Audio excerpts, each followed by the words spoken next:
She offered a stranger $40 to save her dignity. He accepted. Neither of them knew that one ridiculous lie was about to destroy everything and rebuild something neither of them had dared to want. If you've ever smiled through a humiliation so complete it left marks on the inside, this story is for you. Stay until the end. Hit like, and drop a comment with the city you're watching from. I want to see exactly how far this story travels. The garden smelled like money and old grudges. Nyla Brooks could identify, both from 20 feet away, which was precisely the distance she kept between herself and the main tables where her family gathered beneath white linen canopies strung with Edison bulbs and climbing jasmine. The Brooks family did not do anything halfway when it came to appearances. They rented the entire back acre of the West Haven estate every time an occasion demanded witnesses, and Cousin Priya's engagement party was exactly the kind of occasion that demanded a crowd large enough to make the humiliation feel communal. Nyla stood near the hydrangea border with a glass of sparkling water she hadn't touched, wearing a green wrap dress that her mother had already commented on twice, once when she arrived, once when Aunt Lorraine pretended not to recognize her from across the lawn. The dress was fine. The dress was better than fine. But when you have spent 30 years being the wrong shape inside a family that only values one specific silhouette, you learn to doubt everything that belongs to you, including the clothes on your back. She was 30 years old. She owned a bakery on Clement Street that her grandmother had built with her own hands and her own savings in 1987. She worked 60-hour weeks. She paid her 3 employees on time, every time, even during the months when the margin between profit and disaster was thin enough to read through. She had rebuilt the customer base after a rough stretch post-pandemic, redesigned the display cases, sourced her butter from a small dairy farm 2 hours north of the city. The bakery was real. The bakery mattered. The bakery was the only thing in her life that had never once made her feel small. Her family treated it like a consolation prize she'd given herself after failing at everything else. Nyla. Her mother appeared at her elbow, arriving the way she always did, quiet, purposeful, trailing the faint scent of Chanel No. 5 and low-grade anxiety. Carol Brooks was 62 years old and had spent the better part of 4 decades managing the distance between what the family said out loud and what it actually meant. She was good at it. She had made it an art form. You're standing near the flowers again. The flowers are nice? You're hiding near the flowers again. Nyla took a sip of water she didn't want. I'm observing. Carol pressed her lips together. She had Nyla's same wide-set eyes and the same slight tilt to her chin that made both of them look stubborn even when they weren't trying. Your Aunt Lorraine set the tables. I didn't have anything to do with the seating. Nyla went very still. What about the seating? Carol looked briefly toward the main tables, then back at her daughter, and in that single glance, Nyla read everything. The apology that wasn't quite an apology. The guilt that hadn't quite hardened into action. The particular kind of maternal love that showed up after the damage was done and called itself helpless. Table 4, Carol said softly. Near the fountain. Nyla turned and looked. Table 4 was set slightly apart from the adult seating. It had a cheerful yellow tablecloth. It had small balloon centerpieces in gold and white. It had 8 chairs filled with children between the ages of 5 and 11, currently in the process of dismantling their bread rolls and flicking ice from their water glasses. It was the children's table. She was the only unmarried woman in the Brooks family over the age of 24. Aunt Lorraine had been making note of that fact for 6 years, ever since Nyla turned 24 without producing either a ring or a serious prospect, and had been finding increasingly creative ways to communicate the family's collective disappointment. Last Christmas, it was seating her beside Cousin Derek's 8-year-old during the toast. The year before, it was pointedly asking whether she'd given up on the idea of love in front of 14 people. This was different. This was not passive. This was a declaration. She did that on purpose, Nyla said. Nyla, she did it on purpose, Mom. Don't. She kept her voice level. She had practiced keeping her voice level. You developed that skill when you learned that losing your composure was the thing your family circled for months afterward like evidence. I'm not going to sit at the children's table. I know. I'll talk to Lorraine. She's already in a mood because Priya's fiancé's family arrived late, and I'm not asking you to fix it. I'm telling you, I'm not sitting there. Carol reached out and touched her arm briefly, the way she did when she ran out of language. Then she drifted back toward the main tables, and Nyla stood alone in the hydrangea border with her untouched water and the growing certainty that she needed air that wasn't circulating through this particular garden. She started toward the side path that curved around the estate toward the parking lot, nodding at distant cousins and second cousins by marriage who acknowledged her with the polished, distracted warmth of people who didn't quite know what to do with her. She passed the main champagne table and nearly made it to the gate when she heard the voice. Nyla. She knew that voice before she turned around. She had trained herself to recognize it the same way you trained yourself to recognize the sound of a car backfiring in the dark, involuntarily, in the back of the skull, where the nervous system logged things that had once hurt you. Ethan Holloway was standing 10 feet away in a cream linen suit that had cost more than Nyla's monthly refrigeration bill. He was 33, still rangy and handsome in the particular way of men who had always been told so, with dark hair that curled slightly at the temples and a mouth that had learned early how to shape itself into whatever a room needed. He had been Nyla's boyfriend for 2 years, starting when she was 22, and had ended things by explaining, gently, carefully, with what she later recognized was practiced fluency, that he needed someone who wanted the same kind of life. She had understood that to mean someone with better prospects. She had been right. He was currently engaged to her cousin Priya. Hey. He said it like they were old friends catching up at a casual reunion, like the last 3 years hadn't involved her quietly rebuilding every assumption she'd made about her own worth. You look good. Ethan, how's the bakery? She looked at him. She let herself look, really look, and she registered the practiced ease with which he held his champagne glass, the way his eyes moved across the garden rather than staying on her face, the faint performance of friendliness that coated everything he said the way lacquer coated cheap furniture. She had once mistaken that performance for warmth. She had been young and in love and not particularly careful, and she had paid for it in ways that were hard to itemize but easy to feel. It's great, she said. Good, that's good. He paused. Priya's really excited you're here. She wanted the whole family. Nyla understood this was not a conversation and had never intended to be one. It was territory marking. It was Ethan Holloway standing in his cream linen suit in a garden he was about to belong to by legal right and letting her know that he had won whatever competition she had not realized she was losing.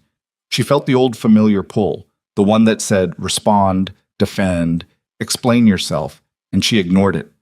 Tell her congratulations from me, Nyla said, and walked toward the gate. The parking lot at West Haven Estate was separated from the garden by a long pebbled path flanked by boxwoods trimmed into neat geometric shapes.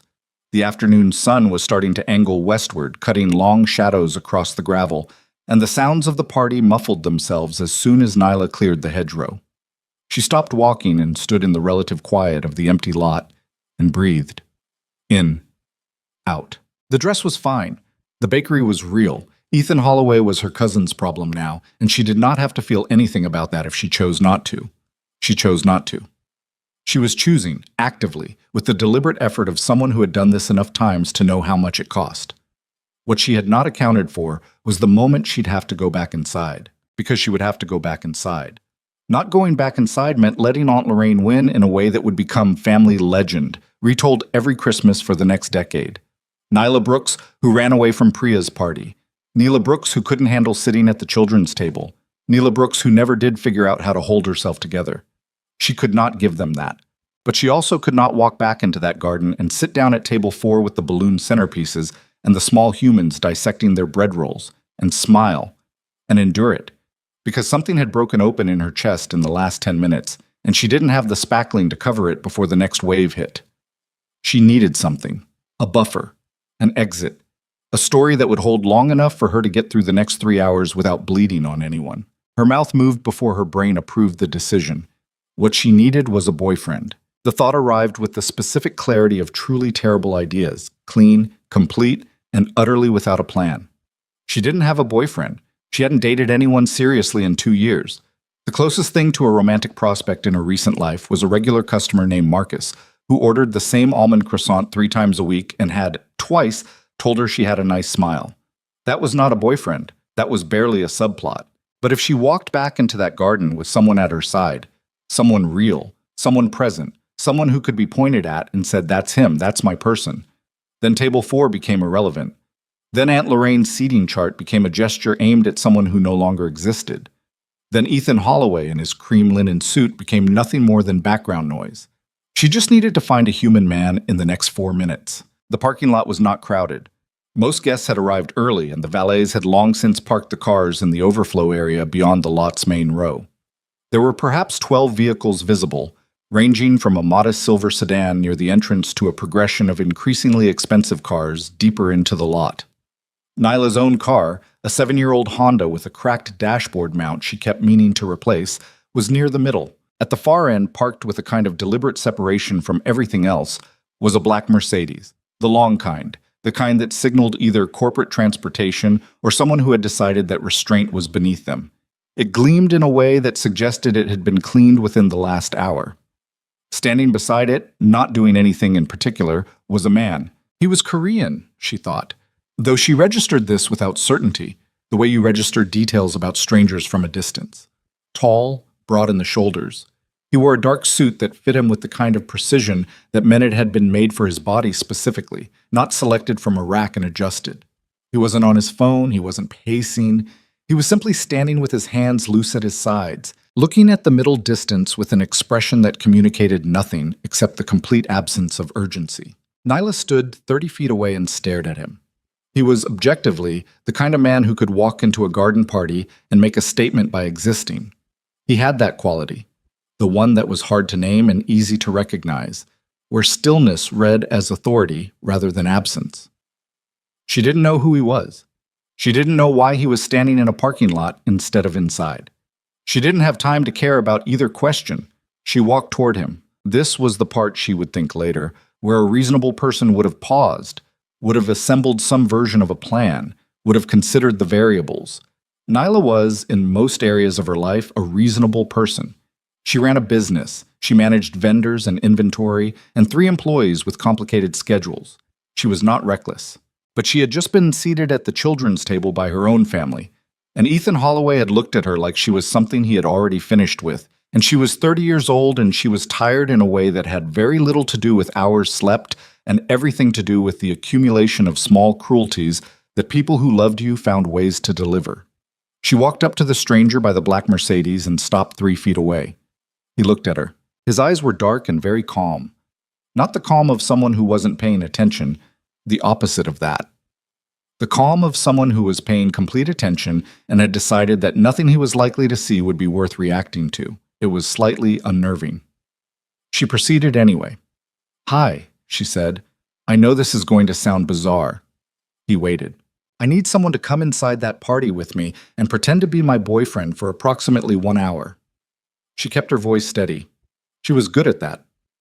"I can pay you $40 and—" She reached into her small crossbody bag and pulled out what she found there. A bakery loyalty card. 6 punches already on it. You'd only need 4 more for a free coffee. The man looked at the loyalty card. He looked at her. He said nothing for a moment that stretched past comfortable into something else. Nyla had prepared herself for laughter. She had prepared herself for him to take a step back and politely excuse himself or impolitely tell her she was out of her mind. What she had not prepared herself for was his actual response. 1 hour, he said. His English was unaccented and precise, the voice of someone who had learned the language thoroughly and used it carefully. 1 hour, maybe 90 minutes if things run over. What would I be required to do? She blinked. Mostly just stand next to me. Act like you know me. If people ask questions, you can be vague. You don't have to say much. He considered this. It was not a long consideration, but it was real. She could see him running something behind those dark, calm eyes, some internal calculation she didn't have access to. Then he said, "All right."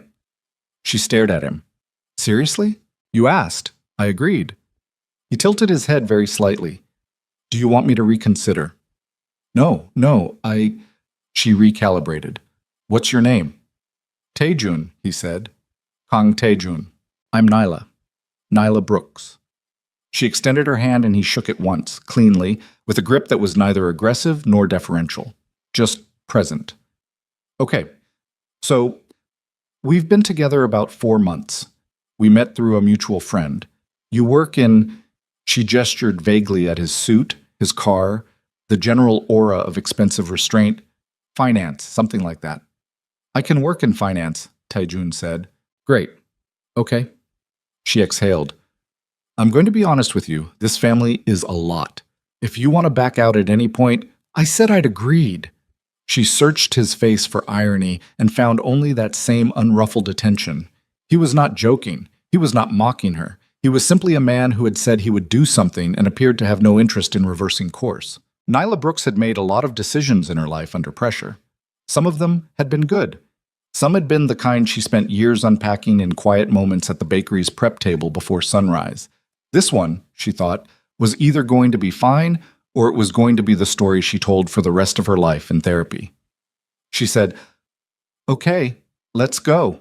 They walked back up the pebbled path together, and she noticed that he adjusted his pace to match hers without being asked. Small thing. She noticed it anyway. The moment they passed through the garden gate, she felt the change, not in her, in the atmosphere around her.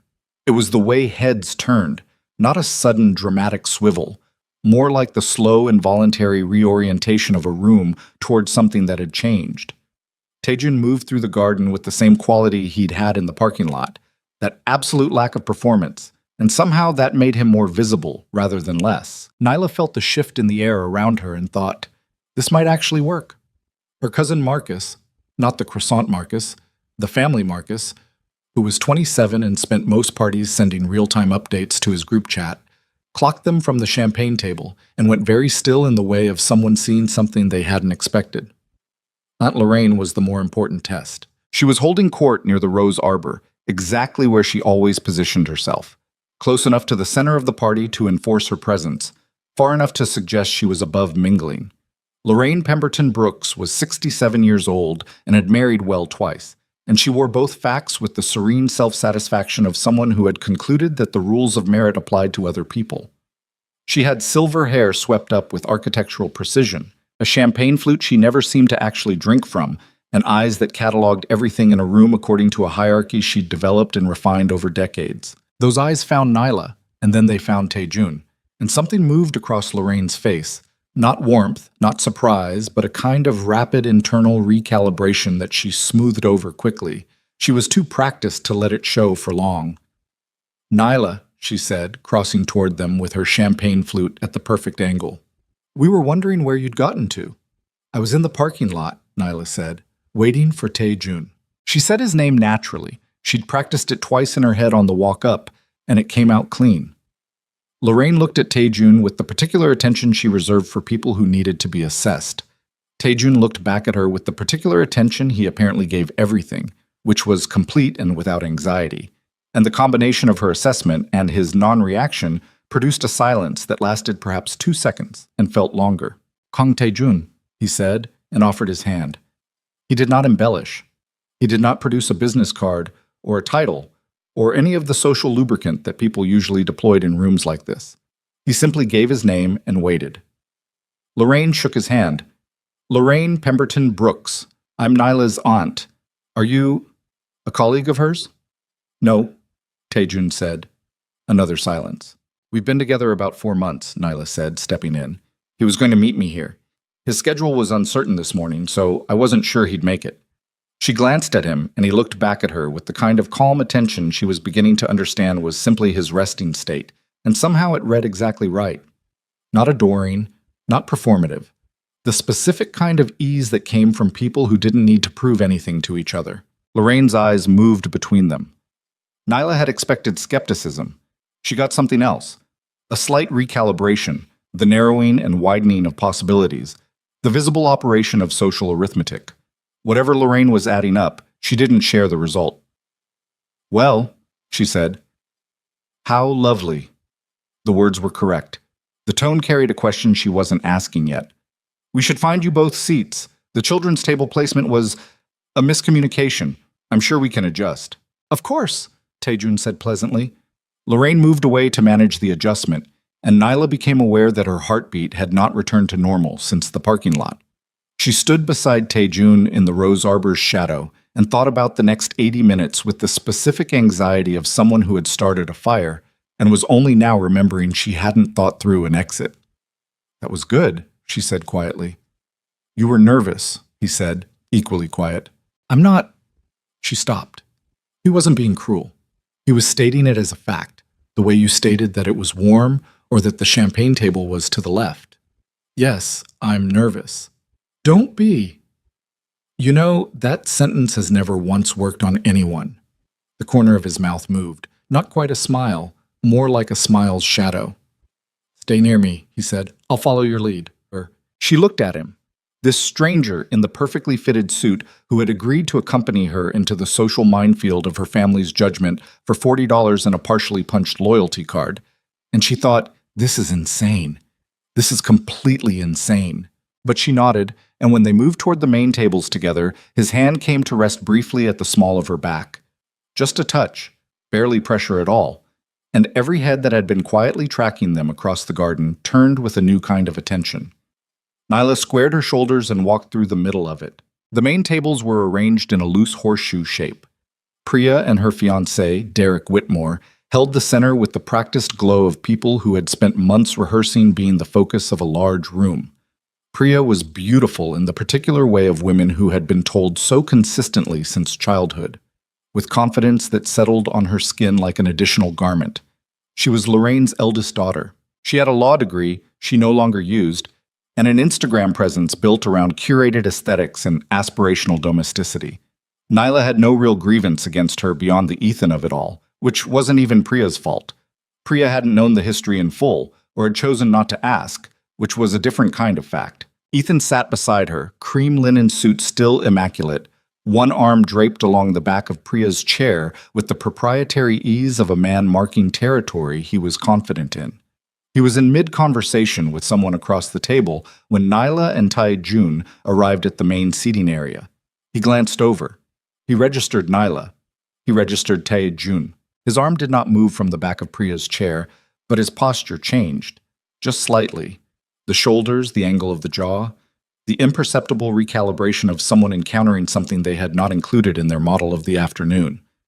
Nyla sat down across from her cousin Marcus, who had given up any pretense of not staring. Okay, Marcus said, low and intent, leaning across the table the moment Tae-jun stepped away briefly to take a phone call 10 feet distant. Who is that? Tae-jun, I told you I was bringing someone. You texted that you might bring someone. You used the word possibly. You included a shrug emoji. Marcus. Nyla. He leaned closer. That man looks like the final scene of an action movie. He's in finance. He is absolutely not in finance. Marcus, I need you to be supportive right now. I am being supportive. Being supportive means telling you that man parked a car worth more than my apartment, and he's standing over there taking a phone call with the energy of someone who makes actual decisions with actual consequences. And you're telling me, drop it. Marcus sat back. He looked at her with the particular expression of a cousin who had known her for 30 years and had learned which battles to defer. Okay, he said. I'm supportive. I'm extremely supportive. I'm aggressively supportive. He picked up his wine. But if this becomes a story, I want to be in it. Tae-jun returned and settled into the chair beside Nyla with the same unhurried quality he brought to everything. He looked around the table once, cataloging without appearing to catalog, and then he looked at the small plate in front of Nyla. Bread roll, untouched, butter still wrapped in its paper. And then he looked at the main food stations across the garden where the catering spread had been fully laid out. You haven't eaten, he said, quiet enough that only she could hear. I've been a little busy. Tell me what you want. She blinked. You don't have to. Tell me, he said simply. Not demanding, not pressing, just the specific patience of someone who had offered a thing and was waiting for acceptance without needing to amplify the offer. The salmon thing, she said, the little skewers, and the rice paper rolls on the left side. He stood up and crossed toward the food station without any appearance of effort or performance, and Nyla watched him go and felt Marcus's eyes on the side of her face like a warm spotlight. Finance, Marcus said. Finance, Nyla confirmed. Sure, said Marcus. Tae-jun came back with 2 plates, one for her, built exactly to what she'd described with a few additions she hadn't requested but found herself immediately wanting, and a smaller plate for himself. He set hers in front of her and then sat and ate with the same self-contained ease as everything else, and Nyla ate something for the first time that afternoon and felt her blood sugar begin to stabilize, and with it some portion of the panic she'd been running on since the parking lot. It was around this point that Aunt Lorraine came back with an announcement. She stood at the head of the main tables with the champagne flute she never quite drank from and made the kind of entrance that wasn't an entrance because she'd never left. She'd simply redistributed her weight until she was the center of the composition. "We'll be doing a small reception tradition," she said, "for the happy couple and our guests of honor. We'd love to see the younger couples join Priya and Derek on the lawn for the first dance." She said it pleasantly. She was looking at Nyla when she said it. Nyla understood immediately. It was not an invitation. It was a trap with pleasant staging. Because everyone at that table, everyone in this garden who knew the family, knew that Nyla Brooks had arrived to every family event for the last 6 years unaccompanied. They had watched her decline wedding dances and anniversary toasts and every other occasion that required a partner. They had watched Lorraine watch her decline these things with the low satisfaction of a woman whose thesis about her niece was being regularly confirmed. Now Lorraine was giving Nyla a stage. Either Nyla declined and confirmed the lie, or Nyla danced with the stranger she'd found 40 minutes ago and risked everything falling apart in front of the entire family. Marcus had stopped pretending to drink his wine. Priya and Derek were already moving toward the cleared section of lawn where a string quartet was arranging itself. Other couples began to rise, the kind of gradual, social momentum movement that eventually carried everyone along. Nyla turned to Taejun. He was already looking at her. She did not ask. She was not sure she could produce words in the right order. He said very quietly, "Do you know how to dance, or am I leading?" She breathed. "You're leading." He stood up and offered his hand. She took it. They walked out onto the lawn together in the amber late afternoon light, and the string quartet began something slow and deliberate, and Taejun put one hand at her waist and kept her right hand in his left, and they began to move. He knew what he was doing. That was the first thing she processed. He was not performing competence. He had it. The specific body knowledge of someone who had learned this at some point and retained it. He led without pulling, adjusted without correcting, kept the space between them exactly right. Not intimate, not distant. The specific distance of two people deciding something about each other. "You're doing it," he said, very quiet, near her ear. "Doing what?" Shaking. She was. Barely. Just a fine tremor she'd thought wasn't visible. "I'm not nervous." "You are," he said, and there was no criticism in it. "It's all right." She looked at him. At this close distance, she could see things she hadn't registered before. A small scar along his left jawline, very faint, old enough to have gone silver. The way his brow held the slightest furrow that had nothing to do with her, and everything to do with something he was carrying that she didn't have access to. He was not, she thought, a simple man. He was not a man who moved through the world without weight. Whatever history lived behind those eyes, it was not nothing. "Why did you say yes?" she asked. "In the parking lot." He considered. They were still moving, and around them other couples occupied the lawn, and the string quartet played something with a minor key running through its center. "You asked honestly," he said finally. "That's it?" "Most people," he said, "do not ask honestly. They arrange things. They construct approaches. You walked up to a stranger and told him exactly what you needed." She let that sit for a moment. "I told you I'd pay you $40. "Yes. That's not exactly dignified." "No," he agreed, and there was that shadow of something at the corner of his mouth again. It was better than dignified. The dance continued. The garden lights had begun to come on. The Edison bulbs in the canopies and the small lanterns placed along the path edges. And the quality of the afternoon was changing, tipping from day into the particular warmth of early evening when everything went amber and edges softened. Nyla felt the tremor in her hand slowly quiet. She noticed at the edge of the lawn that Ethan was watching them. Not the general watching of someone observing a party tableau. The specific, focused attention of someone who was running calculations and not liking the results. He had his champagne glass, but he'd stopped drinking from it, and his posture had the subtle rigidity of a man encountering something he hadn't planned for. Priya, beside him, was watching Nyla and Taejun with an expression that was hard to read. Not hostile, not warm, somewhere in the complicated middle of someone who was at her own engagement party and finding it slightly less centered on her than expected. Nyla returned her attention to Taejun. "My aunt is going to ask you questions," she said. "At some point, she'll approach when she thinks she has an angle." "What kind of questions?" "What you do, how we met. Why you're serious about me instead of someone more." She paused. "She'll try to suggest that you could do better." Taejun's expression did not change. "And how should I respond to that?" "Honestly, however you want. I just want you to know it's coming." She paused. She's going to be looking for the weak point in the story. What is the weak point in the story? Nyla looked at him. That you're not real. He held her gaze for a moment. Something moved in his face, not the shadow of the smile this time, something quieter. Something she didn't have a name for yet. I'm real, he said. She didn't answer. The music continued. They kept dancing. When the first song ended and they moved back toward the tables, Nyla noticed the shift in the garden's atmosphere the same way you notice a change in weather before the rain. Something in the quality of attention around them, the conversations that paused, the eyes that tracked. She had arrived as the unmarried one, the bakery woman, the family's recurring proof that not everyone turned out the way they were supposed to. She was returning from the dance floor as something else. She didn't know what yet, but the shape of it was different. Aunt Lorraine materialized from the direction of the rose arbor. She had repositioned herself. The champagne flute was gone. She was moving with the specific energy of a woman who had decided that small talk was over and something more direct was required. Taejun, she said, arriving beside him with a smile that was deployed rather than felt. I feel terrible that I didn't have a chance to speak with you properly. You're in finance, Neela tells me. Investments, Taejun said. This was not technically a lie, Nyla thought, though perhaps not the whole picture. And you and Nyla, Lorraine's eyes moved between them with the precision of someone measuring gaps. How exactly did this come about? Because Nyla hasn't mentioned you to any of us. Nyla opened her mouth. Taejun spoke first. She mentioned me to the people who matter to her, he said. His tone was entirely pleasant. It was also entirely final. That group apparently doesn't include everyone. Lorraine's smile thinned almost imperceptibly. Of course, she said. We're just... You understand, as a family, we want to know the people in each other's lives, especially when...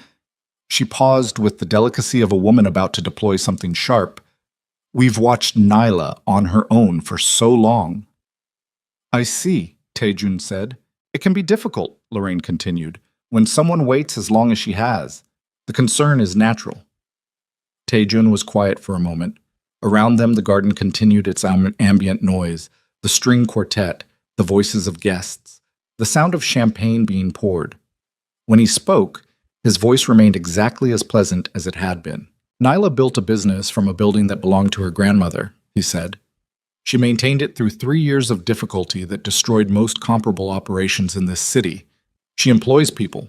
She sustains a community institution. She does this while managing her own finances, her own time, and her own life. He paused. I'm curious what you mean by on her own. In my experience, doing things on your own is usually something people are admired for. Lorraine's champagne flute, apparently relocated to her hand, was very still. Of course, she said. Of course. I only meant... I understood what you meant, Taejun said, and smiled.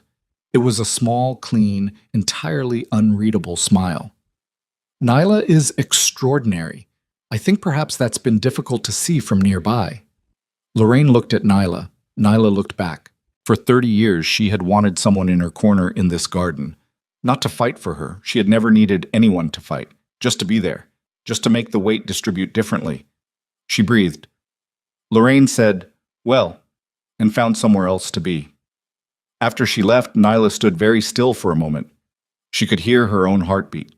The evening was going amber around them, and the garden smelled like jasmine and something being rearranged. You didn't have to do that, she said. I know, he said. The agreement was an hour. It's been 45 minutes, he said.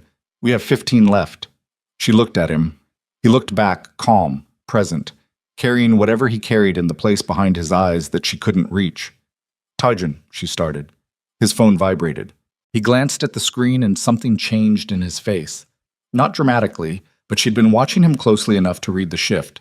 The absolute stillness around his eyes went fractionally tighter, a muscle in his jaw. Nothing else. He looked up. I need to take this, he said. Go ahead. He moved several steps away, and she watched him answer and say something brief and low, and then listen. The listening was the part that stayed with her afterward, in the weeks when she turned this evening over in her hands, trying to understand it. He listened with an attention that was different from the attention he'd given everything else tonight. Focused, alert, the specific quality of a man receiving news he had been waiting for and had already planned around. He came back. Is everything okay? She asked. He looked at her for a moment. A real look, she thought. Not the managed calm, but something beneath it, as if for the length of that look he had let something come closer to the surface. "Yes," he said. "There's someone outside. I need to speak with them briefly." "Of course." "Stay here," he said. "I'll be back." He moved through the garden toward the gate with that same quality of movement, unhurried, deliberate, commanding space without requiring it. And Nyla watched him go and stood in the amber evening with the string quartet and the fading remnants of her family's judgment and the strange, warm knot in her chest that she was not yet ready to name. Across the garden, she saw Marcus looking at her with an expression that said, "I have questions and I have time." And then she saw something else. Through the garden gate, which stood slightly ajar, she could see the parking lot.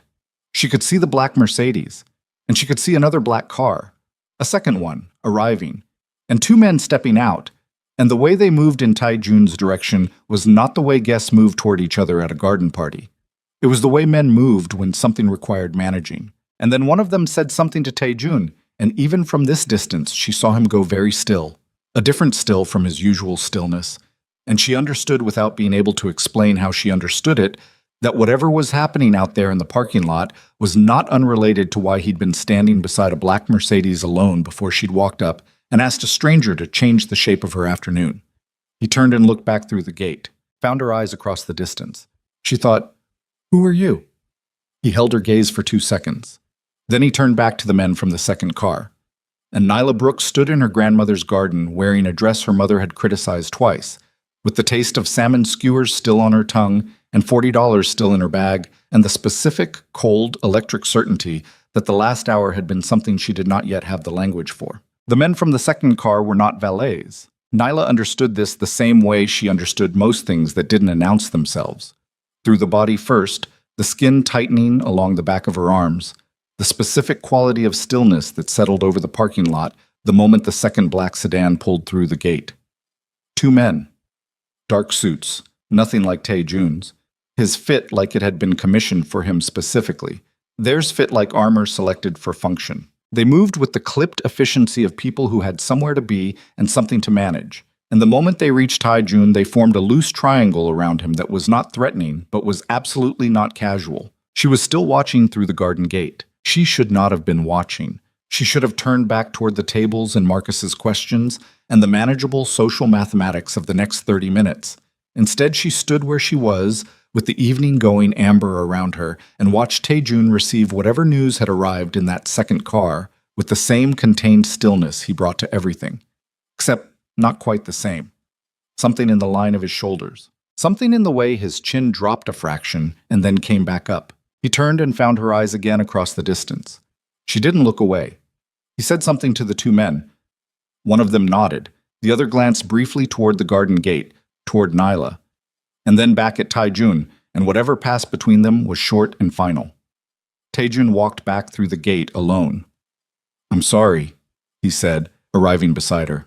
That required attention. "You don't have to explain. I know." He looked at her for a moment. "Are you all right? I'm the one who dragged a stranger to my family's engagement party. I should be asking you that." "I volunteered," he said, "for $40. The loyalty card was the deciding factor." She stared at him.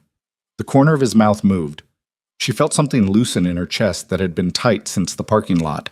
Not all the way, just enough to breathe differently. "Marcus is watching us," she said. "The one at the table who stopped pretending to drink his wine." "That's the one. He's been watching since we came back from the dance," Tai-jun said. "He's not hostile. He's protective of you." She glanced over. Marcus was indeed watching them with the focused attention of a man performing a security assessment. "He's been my best cousin since we were 8, she said. "He drove me to the emergency room when I broke my wrist at 14 and told my mother I'd fallen off a bike." "Had you?" "I'd been trying to jump a fence on a dare. The distinction matters." She paused. "He's going to want to talk to you." "Then we should let him." They moved back toward the tables. Marcus was ready for them before they arrived, straightening in his chair with the elaborate casualness of a man who had been composing his approach for the last 10 minutes. "Tai-jun," he said. He'd skipped any preamble. "Marcus Brooks, I'm Nyla's cousin." He extended his hand across the table and Tai-jun shook it.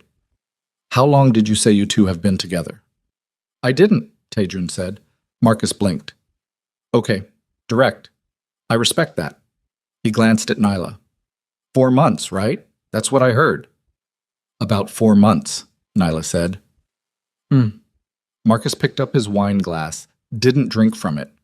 And where'd you say you met? Through a mutual connection, Nyla said. Mutual connection, Marcus repeated. Right, and this mutual connection. Marcus. She kept her voice flat. I'm being supportive, he said, with complete sincerity and zero believability. You're interrogating him. I'm making conversation. There's a difference. He looked at Taejun. No offense? None, Taejun said. It's just... Marcus set the wine glass down. He was dropping the casual scaffolding, she realized. He was going to say something real. Nyla hasn't brought anyone to a family thing in 3 years, and the last time she did... He paused, glancing in the direction of the main table where Ethan sat. It didn't go particularly well for her. So, he looked at Taejun directly. I'm asking. The table went quiet. Around them the garden party continued at its ambient volume. Silverware and voices and the string quartet starting something new. But the immediate space around the three of them had a different quality. Nyla felt the familiar pull of embarrassment, that old reflex of wanting to redirect and minimize. She didn't. Taejun said, That's fair. Marcus waited. Nyla is... Taejun paused, and she looked at him, and he was doing that thing where the calculation ran behind his eyes. But this time it was different. This time it had the quality of someone choosing accurate words rather than strategic ones. She's not someone I expected to meet. The way it happened was not something either of us planned. He looked at Nyla briefly, and she understood he was threading the needle between truth and performance, with a precision that was almost uncomfortable to watch. I think when you find something unexpected, you pay attention to it. That's what I've done. Marcus studied him for a long moment. Okay, he said finally. Okay, Nyla said. I still have questions. Marcus pointed a finger at Taejun. But okay. He picked up his wine and drank from it for the first time all evening. Don't make me regret it. I'll do my best, Taejun said. It was around that moment that Ethan Holloway decided the evening required his participation. Nyla saw him coming before he arrived. That particular way he moved through rooms, charting the most visible path, ensuring that his approach was noted. He'd picked up a fresh champagne glass and wore the expression he used when he wanted to appear relaxed, while communicating something else entirely. He was not alone. He brought with him a man Nyla didn't recognize, 50s, silver-haired, with the brick-solid quality of someone whose net worth had become a physical attribute. Nyla, Ethan said, arriving at the edge of the table with the warmth of a man who was working very hard. Didn't know if you were still here. Thought maybe you'd headed out early. He said this as if her leaving early were the expected outcome. As if her being present and seated at the main table with a man who had just danced with her in front of 50 witnesses required an explanation. Still here, she said. His eyes moved to Taejun.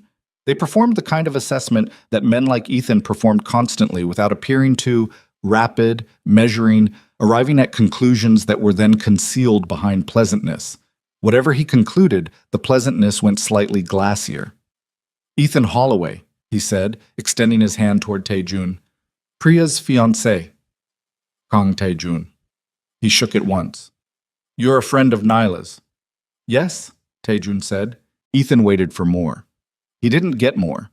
Something shifted behind his eyes. Not dramatically, but she'd spent 2 years studying that face, and she could read the micro-architecture of his discomfort.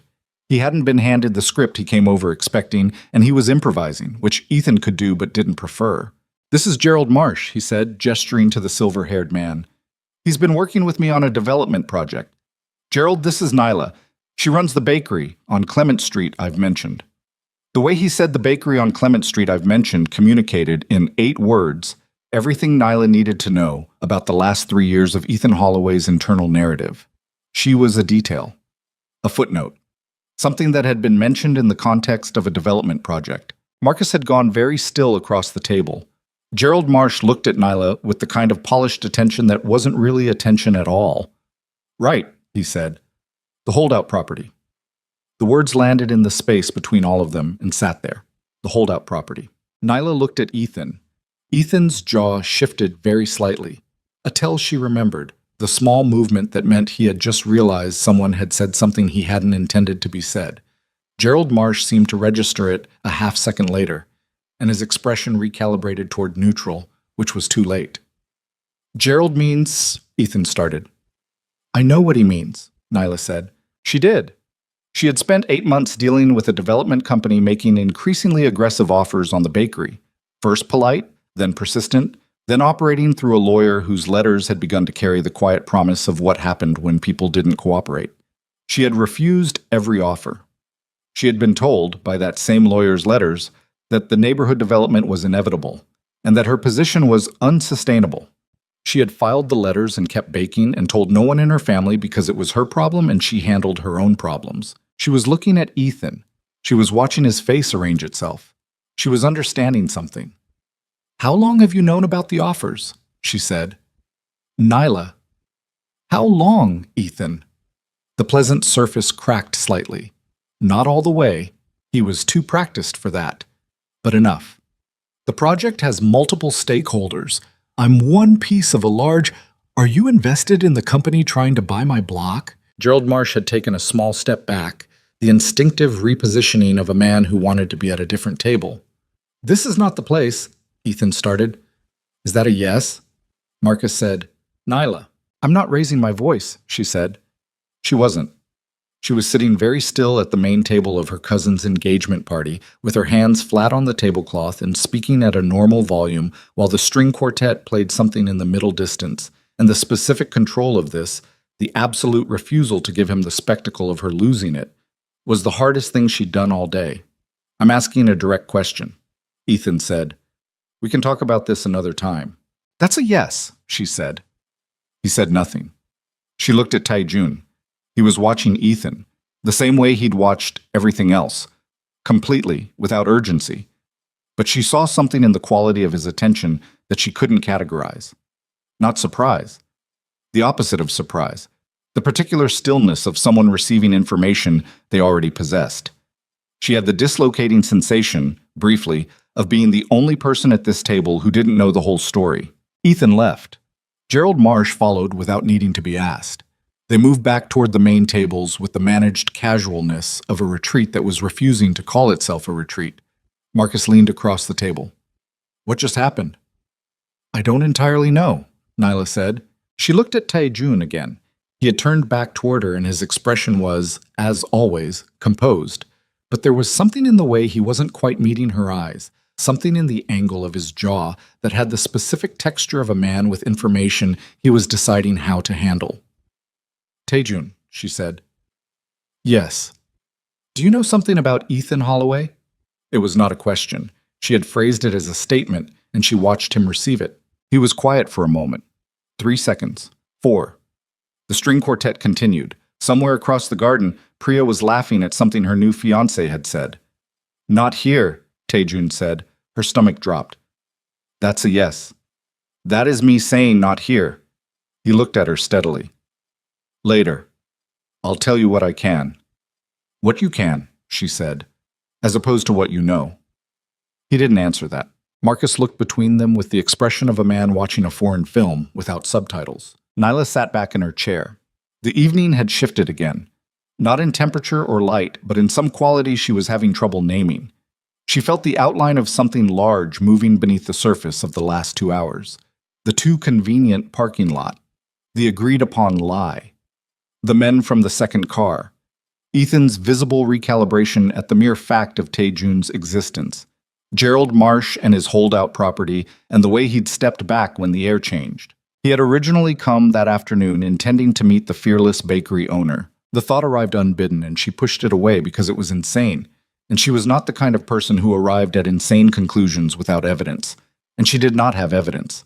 She had a stranger in a perfectly fitted suit who had agreed to pose as her boyfriend for $40, and had instead dismantled her aunt's social architecture and danced with her in the amber evening and said things about her that she had not known she needed someone to say. She picked up her water glass and drank from it. Across the garden, she saw Lorraine approaching Priya and saying something that made Priya look toward Nyla's table with an expression she couldn't read at this distance. Then she saw Ethan on his phone. He had moved away from the main tables to the garden's eastern edge, near the rose arbor. And he was on his phone with the quality of a man receiving information he did not want to receive. She could not hear him. She did not need to. The posture was language she could read. The forward lean, the free hand coming up to press flat against his chest, the slight bowing of his head that meant the news arriving through the phone required physical management. Something was happening. "Excuse me," Taijun said. He stood up. "Where are you going?" she asked. "To get you more water." He picked up her glass, which was half full, and she understood immediately that he was not going to get her more water. He was going somewhere else. He was doing it with the glass as a reason because he was giving her plausible deniability, or giving himself room to move, or both. She let him go. She watched him cross the garden, not toward the water station, but in a long, angled path that took him near the rose arbor without appearing to, the way water finds its way around things, without appearing to choose a direction. He passed within 15 feet of where Ethan stood on his phone, still bent over that incoming disaster, and he paused near a group of guests with his glass in hand and his eyes somewhere else. Marcus said very quietly, "Nyla." "I know." "No. I mean, Nyla." He leaned in. "3 of Gerald Marsh's people have been on their phones in the last 5 minutes. I've been watching." She looked at him. "Something is happening," Marcus said. "Something that isn't this party." She looked toward Ethan. His free hand had moved from his chest to his hair, his fingers pressing against his skull. The champagne glass was now on the ground at his feet.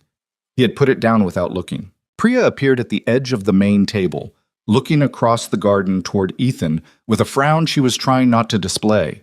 Lorraine materialized beside her with the efficiency of a woman who treated family crises as logistical problems. They murmured to each other. Lorraine's champagne flute was very still. Taejun came back with the glass of water. He set it in front of Nyla and sat down and met her eyes. She searched his face. "Tell me something true," she said. Low, for him only. His jaw moved. She watched him choose. "You weren't going to lose the bakery," he said. The garden noise continued around them. The evening continued its amber tipping toward blue. Nyla sat with those 7 words in the space between them and felt the ground rearrange itself beneath her. "What does that mean?" she said. "It means what it says." "Taejun, not here." His voice was quiet and absolutely firm.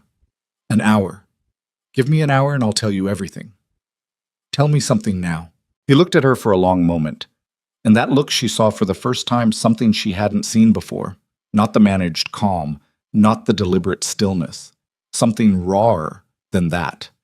A man calculating the cost of honesty against the cost of delay and finding both prices steep. "The company that's been pressuring you to sell," he said, "it has a problem." "What kind of problem?" "A financial one." He paused. "A permanent one." She stared at him. "Since this morning," he said, she did not speak. She was very good at not speaking when not speaking was what the moment required, and this moment required it absolutely. Across the garden, Ethan Holloway had stopped his phone call. He was standing very still near the rose arbor with his phone at his side and an expression on his face that she had never seen on him before. Not in 2 years of relationship, not in the 3 years since. Ethan had always carried the baseline confidence of a man who had arranged things to go his way, and the expression she was looking at now was what happened when the arrangement stopped working. Gerald Marsh appeared at his side, said something. Ethan looked at him.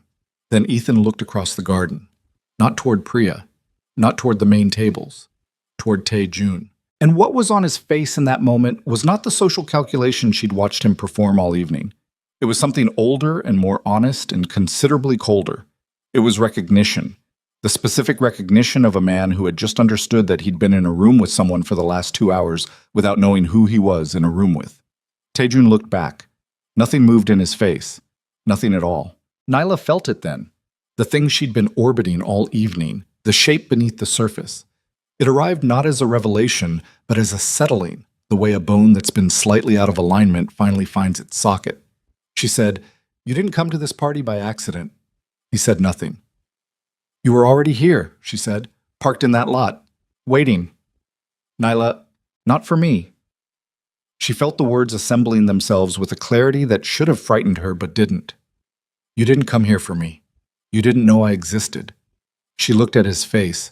That composed, careful face that had spent the last 2 hours doing things she did not fully understand for reasons she had not been told. You came here for something else, and I walked up and asked you to pretend to be my boyfriend, and you said yes because... She stopped, breathed. Why? The garden continued around them. The string quartet, the voices, Priya's laugh from somewhere near the center tables. Taejun looked at Nyla with the most unguarded expression she'd seen from him yet, and it was not the expression of a man with a clean answer. It was the expression of a man standing at a line he had not expected to reach so quickly. Because, he said, you asked honestly. You said that already. It's still true. That's not all of it. He was quiet. One beat, two. No, he said. It's not all of it.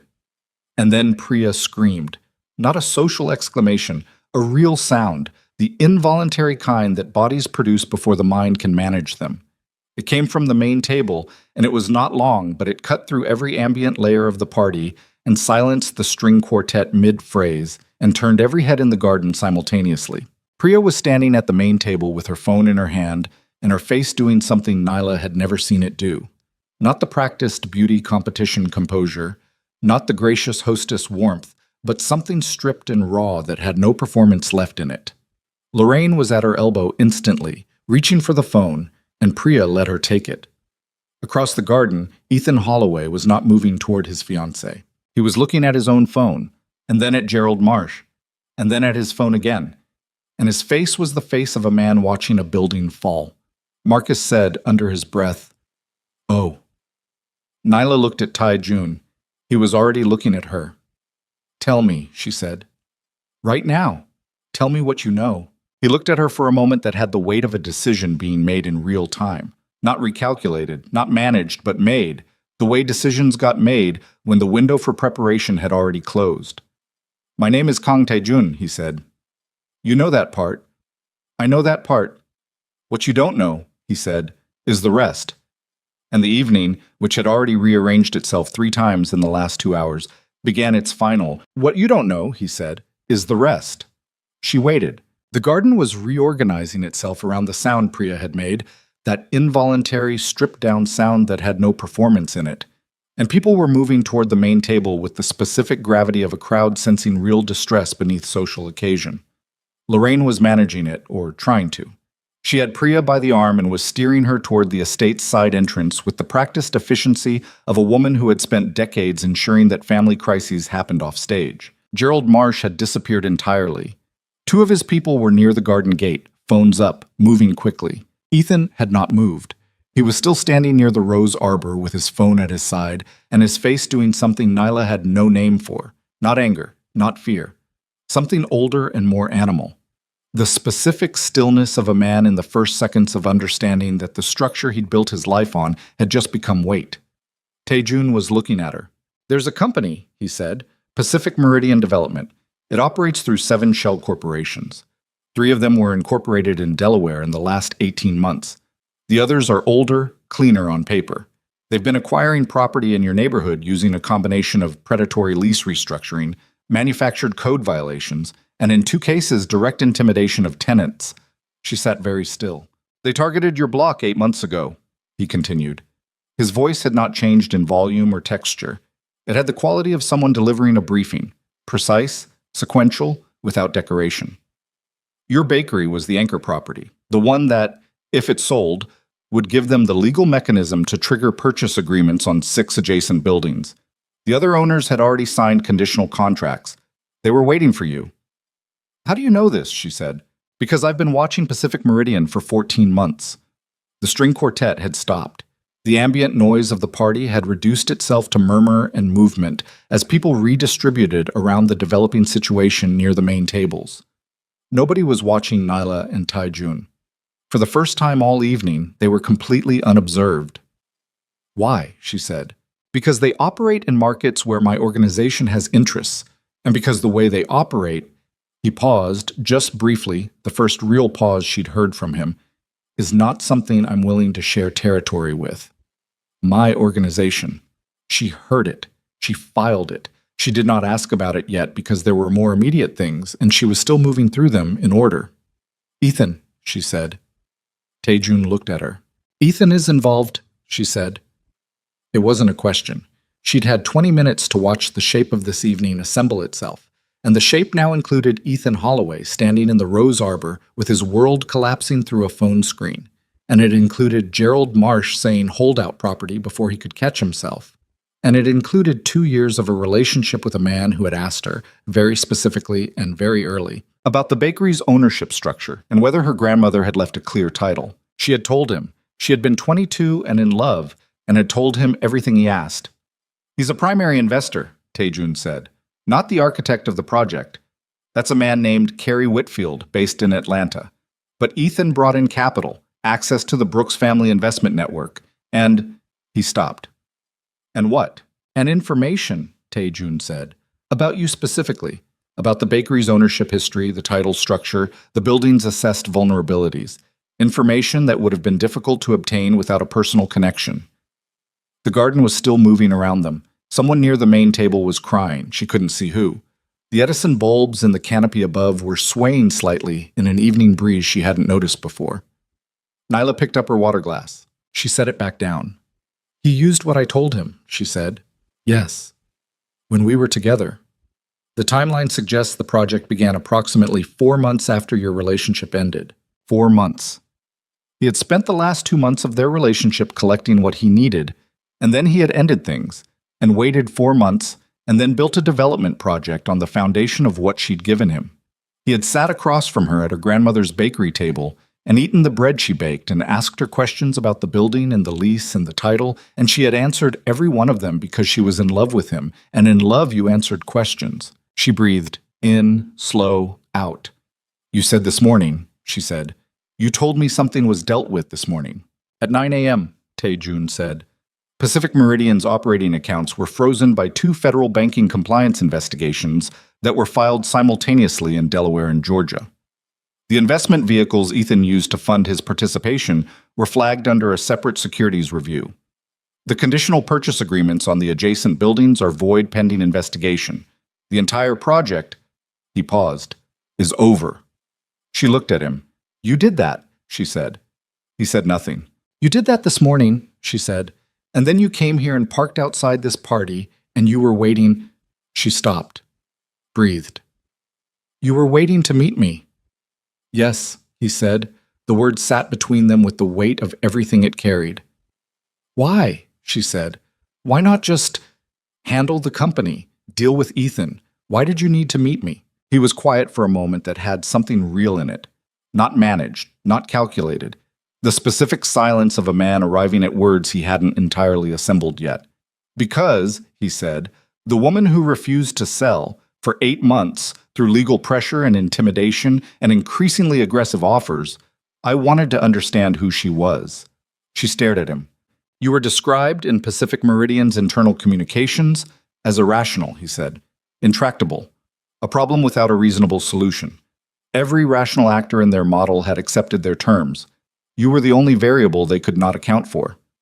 I just didn't want to sell, she said. I know. He looked at her steadily.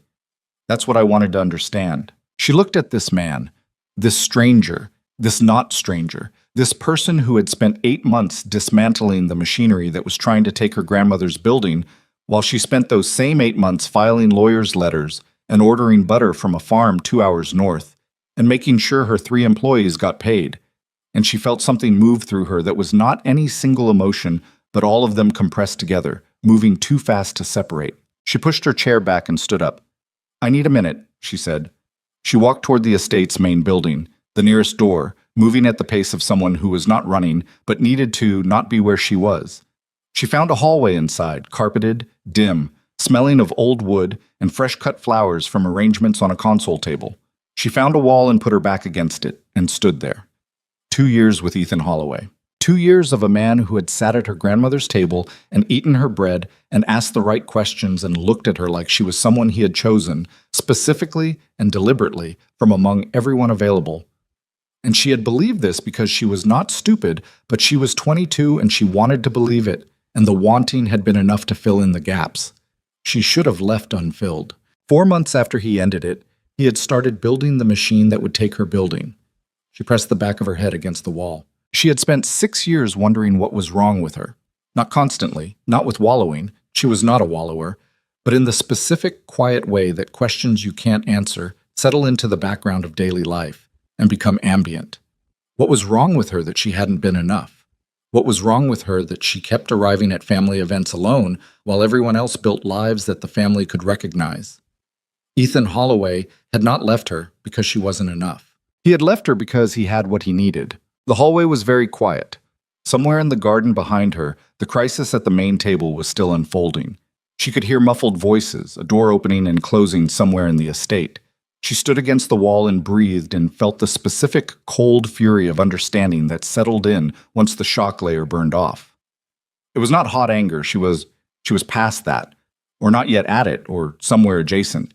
It was the colder thing, the thing that didn't shout. She heard footsteps in the hallway and looked up. Ethan. He had come through a different door and he was alone, and he had the phone in his hand but not to his ear anymore. And when he saw her, his stride broke slightly before recovering. He stopped 12 feet away. They looked at each other. "I know about Pacific Meridian," she said. His jaw tightened. "I know about the conditional agreements," she said. "I know about the shell corporations. I know you used information I gave you." She kept her voice level. She had practice. "I just want you to know that I know." Ethan said, "It's complicated." "Is it?"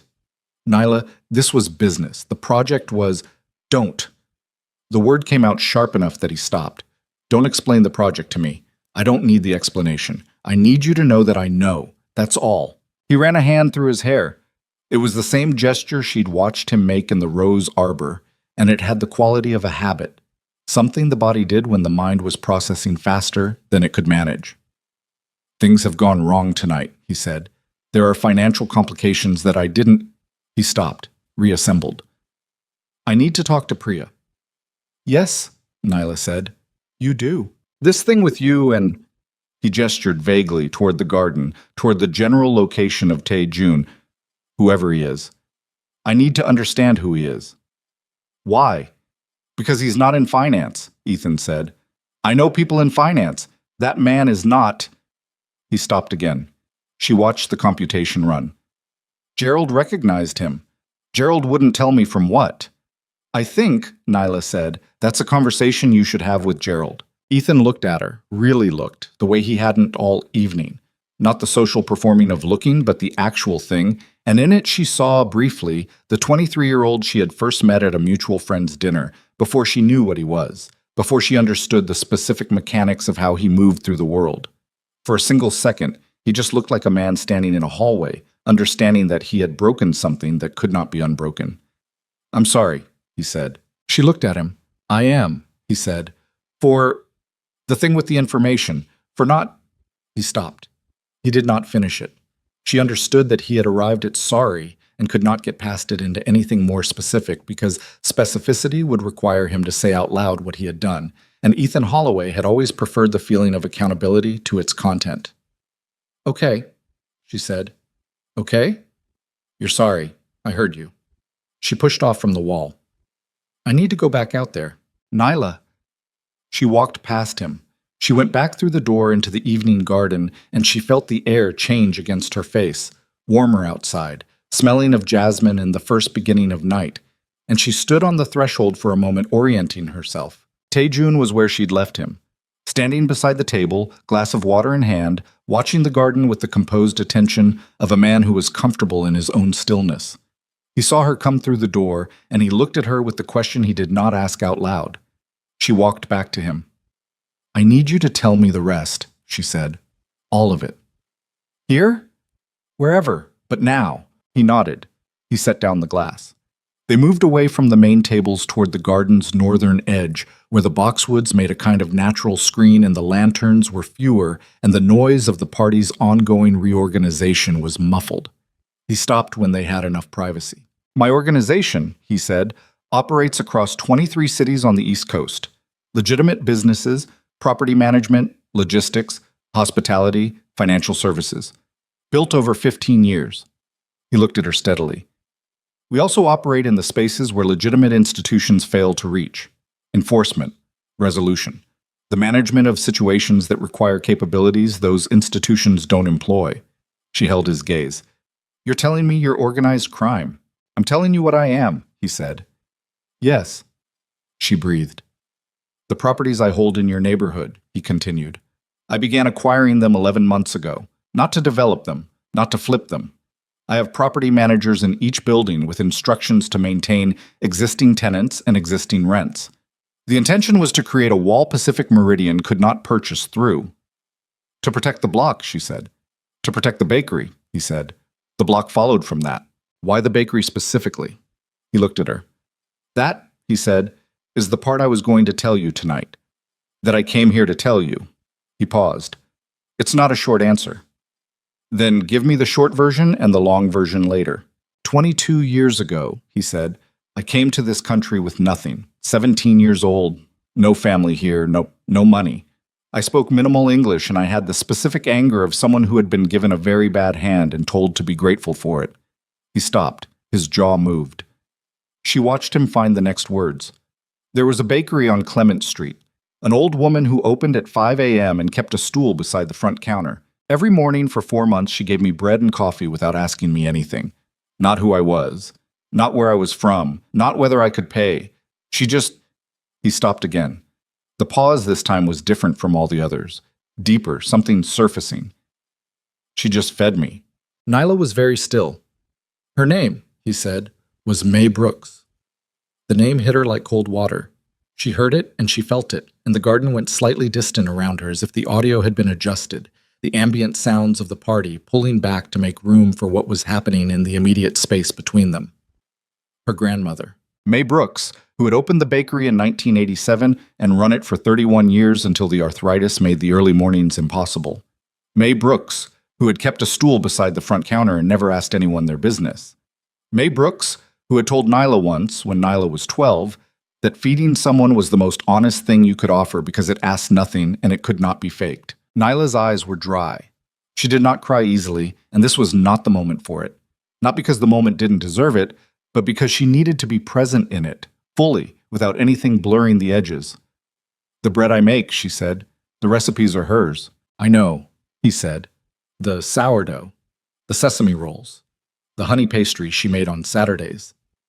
Something moved in his face that she had not seen there before, something that had been behind the composed surface for the entire evening and had now come through. I recognized the smell the first time I walked past your bakery 3 years ago. You can know something intellectually. You can tell yourself that an old woman has probably passed by now, that the world has continued, and still have your body respond before your mind can manage it. She looked at him. This man, who controlled 23 cities, who froze investment accounts at 9 in the morning, who moved through garden parties like weather, who had agreed to $40 and a loyalty card with the specific dignity of someone who did not need the $40 but understood what was being asked, had spent 3 years walking past the building his grandmother equivalent had fed him in because the smell of the bread was the kind of thing that got into the body and stayed. You protected it, she said. For 3 years I had it watched, he said. When Pacific Meridian appeared, I began acquiring the perimeter. When their pressure on you escalated, I accelerated the timeline. He paused. This morning I ended it. You ended it, she said, and then you came to a party where Ethan Holloway would be in attendance. Yes. Were you going to confront him? I was going to make sure he understood, Taejun said, that he was finished in this city. She absorbed this. And then I walked up to you. And then you walked up to me, he confirmed, with $40. And the loyalty card. Something happened to her face. She wasn't sure what. She felt it more than she could describe it. A shift somewhere between the eyes and the mouth that was not quite a smile and not quite tears, and was neither of those things but contained both. She pressed the back of her hand briefly to her mouth and breathed. Taejun, she said. Yes. This is an insane situation. Yes, he agreed. I need... She started, and then stopped because from across the garden came a sound that reorganized everything again. Not a scream this time. Voices. Raised ones, the specific pitch of a confrontation that had moved past pretense into something real. She turned toward the main tables. Priya was standing. Ethan had come back through the garden. She'd seen him pass through the door behind her without registering it. And he was at the main table now, and Priya was standing with her phone in her hand, screened toward him, and her face was not crying anymore. Her face was the face of a woman who had cried and was done. Lorraine was very still at the edge of the scene. The guests who had not already drifted toward this were drifting toward it now, with the irresistible gravity of a crowd scenting something real. Priya said, loudly enough to carry, "How long have you known the money was gone?" Ethan said something low. "How long?" Priya said. Nyla looked at Tae-jun. He was already watching the scene with an expression that was not satisfaction. She checked for that, she looked for it carefully, and didn't find it. What she found was the specific calm of a man watching an outcome he had anticipated arrive at its designated time. "The accounts were frozen this morning," she said. "Ethan didn't know yet when he arrived here." "No. He found out tonight, at the party." "Yes. At his engagement party," she said. "In front of everyone." Tae-jun said nothing. She understood then the specific precision of the timing. Not cruelty for its own sake. She didn't think he operated on cruelty. She thought he operated on outcomes. But the deliberate decision to let Ethan Holloway stand in a garden full of the people whose opinion he'd spent years managing, at the moment his fiancée's family understood that the fortune he'd represented was a fabrication, with no private space to contain the damage. She should have felt something ambivalent about that. She searched herself for ambivalence. She did not find it. Across the garden, Priya's mother had appeared at Lorraine's side, and the two older women stood together watching the scene at the main table with the specific expressions of women who had permitted something they were now being asked to account for. Derek Whitmore, Priya's fiancé, the actual good one, the one who had sat at the center table all evening with the slightly dazed expression of a man who had not expected the event to develop this texture, had stood up and was saying something to Priya with his hand on her arm, and she was letting him, which meant something. Ethan was alone at the table. His phone was in his hand, and he was looking at it with the expression of a man checking the same thing repeatedly and getting the same answer, the specific disbelief of someone whose fail-safes have failed. Lorraine moved. She crossed the garden with the deliberate energy of a woman who had decided that the situation required management and that she was the one to provide it. And she stopped in front of Ethan and said something very quiet and very direct that Nyla could not hear from this distance. Whatever it was, Ethan looked up from his phone. He looked at Lorraine. Then he looked across the garden. He found Tae-jun. The look that moved between them across the crowded garden was brief and absolute. No performance, no social coding. The specific look of a man who had finally identified the origin point of his catastrophe and was standing too far away and too late to do anything about it. Tae-jun held the look without expression. Ethan looked away first. Lorraine said something else. Ethan nodded once, mechanically, and pocketed his phone and began moving toward the garden's exit with the compressed, minimal movement of a man trying to occupy as little space as possible while doing so. He did not stop at the main table. He did not speak to Priya again. He went through the gate to the parking lot, and the garden registered his departure in a ripple of murmur and repositioning, and then he was gone. The engagement party continued without its groom. Nyla stood at the northern edge of the garden with Tae-jun beside her, and watched the aftermath organize itself, and felt the evening settle into a new shape around the absence Ethan had left. "He's going to come after you," she said. "Not tonight, but eventually, when he figures out the full picture." "Yes," Tae-jun said. "Is that a problem?" He looked at her with something that might have been, in a different man, amusement. "No," he said.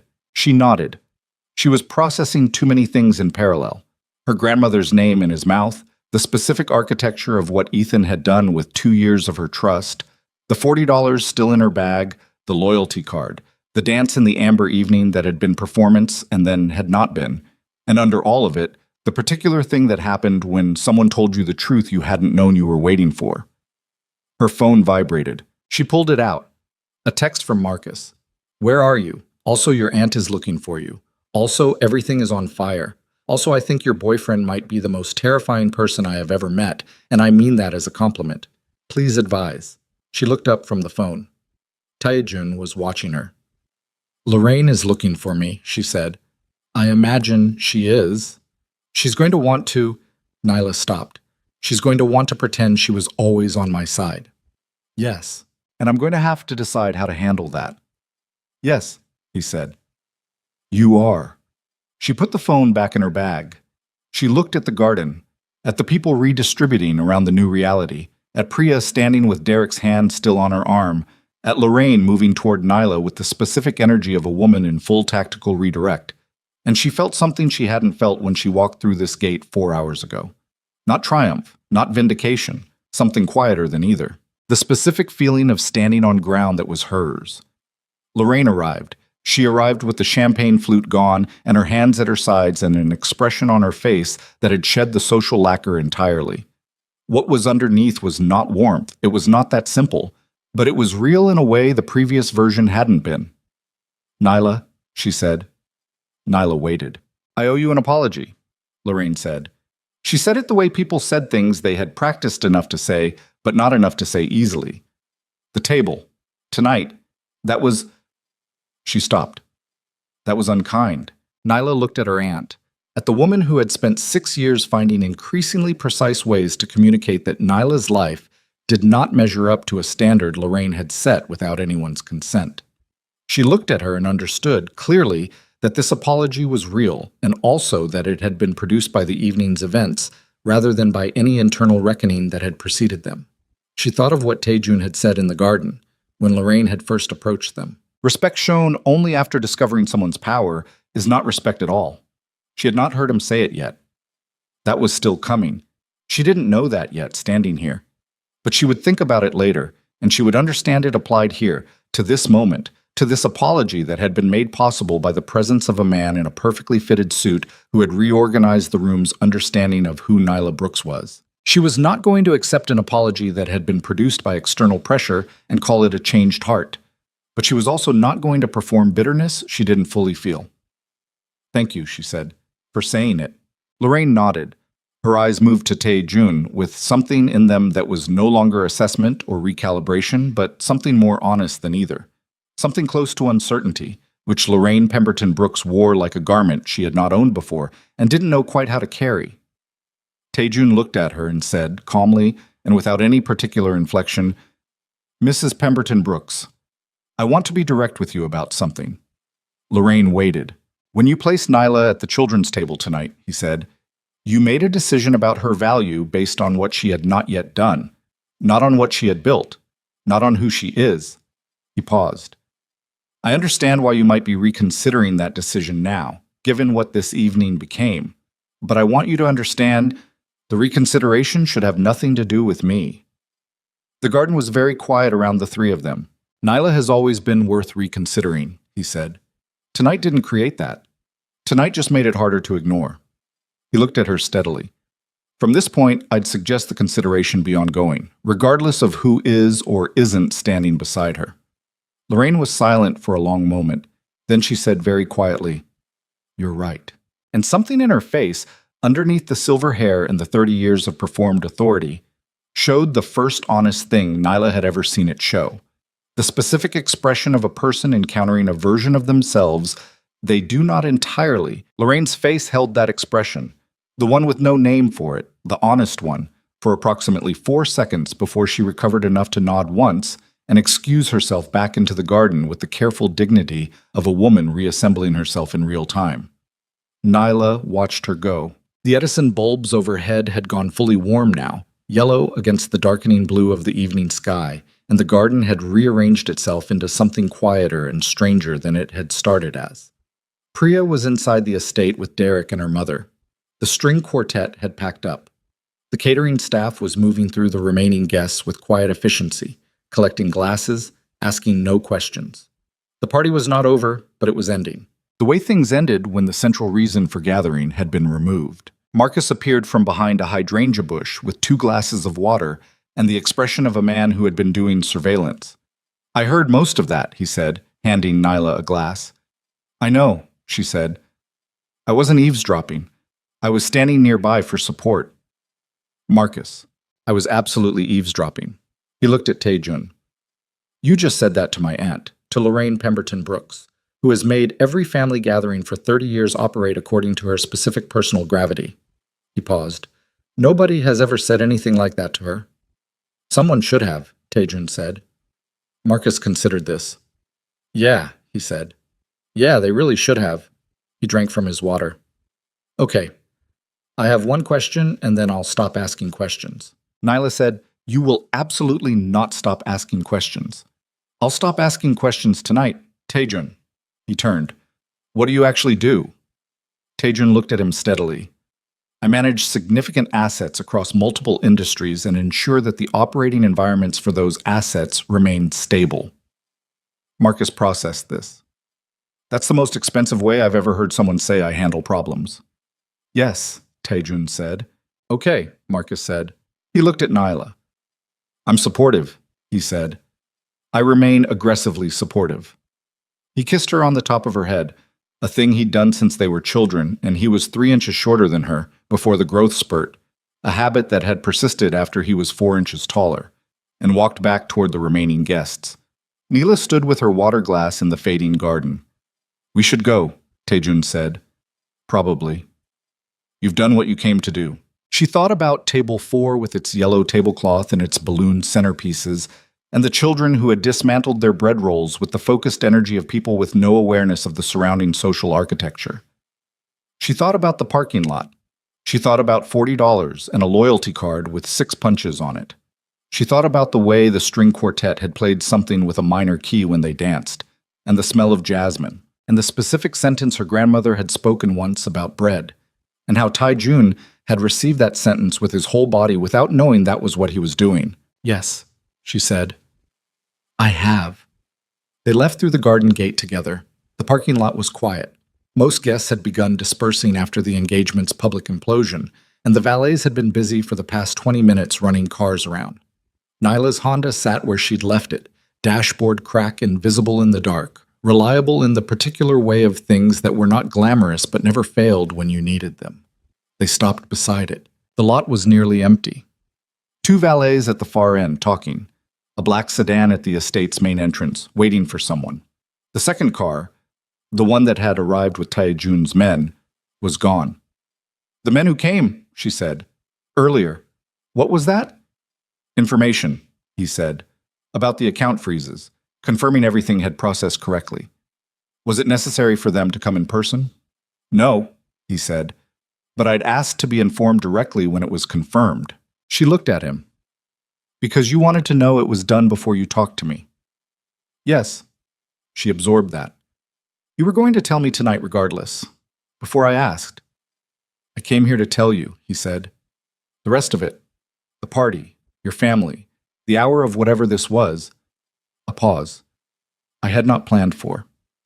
"Neither had I," she said. The parking lot was very still. Somewhere beyond the hedgerow, the last guests were murmuring through departures. A car started somewhere, and its headlights swept briefly across the lot and then swung away. "Dinner," she said. He looked at her. "You told me at the beginning. You said if this was going to be real, it should start honestly. I'm starting it honestly." She felt the words cost something, the specific cost of saying a true thing out loud when you hadn't confirmed it was safe to. "I want to have dinner with you. As myself, not as a performance." He said, "Yes." Simple.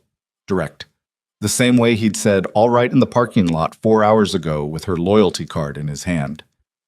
"Okay," she said. She got in her car.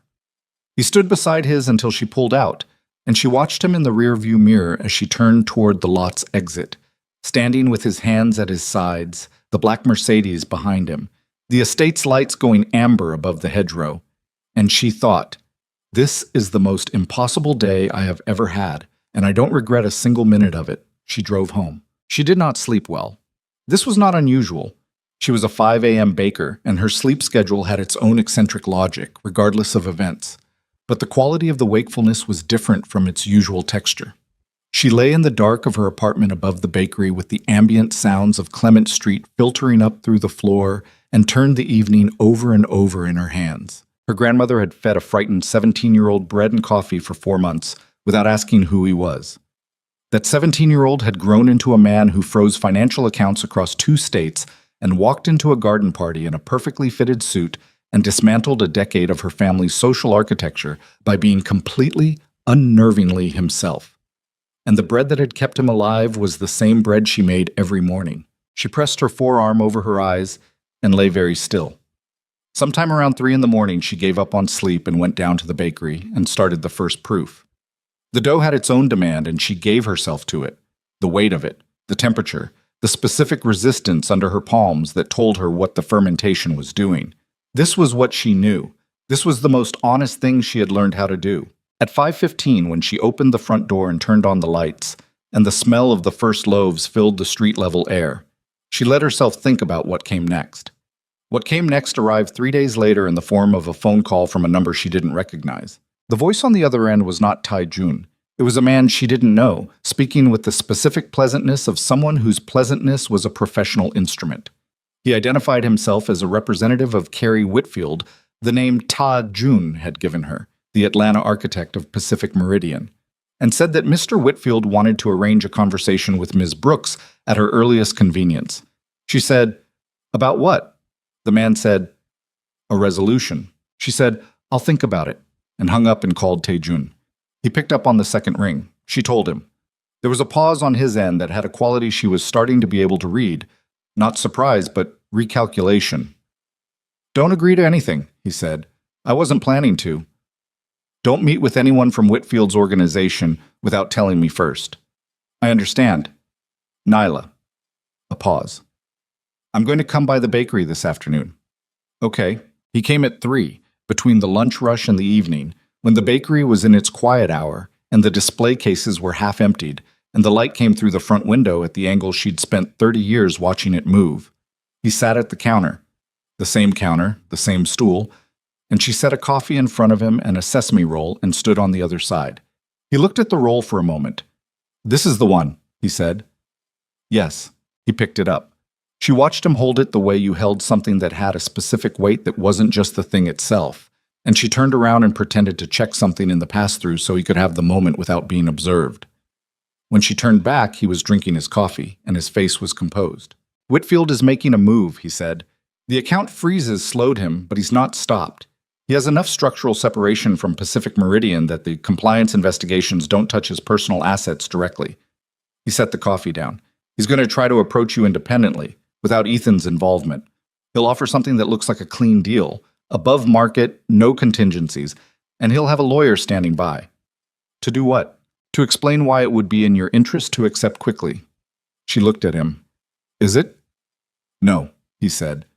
"The building is worth more than he'll offer, not in money, in what removing it from the block would enable him to do to the adjacent properties.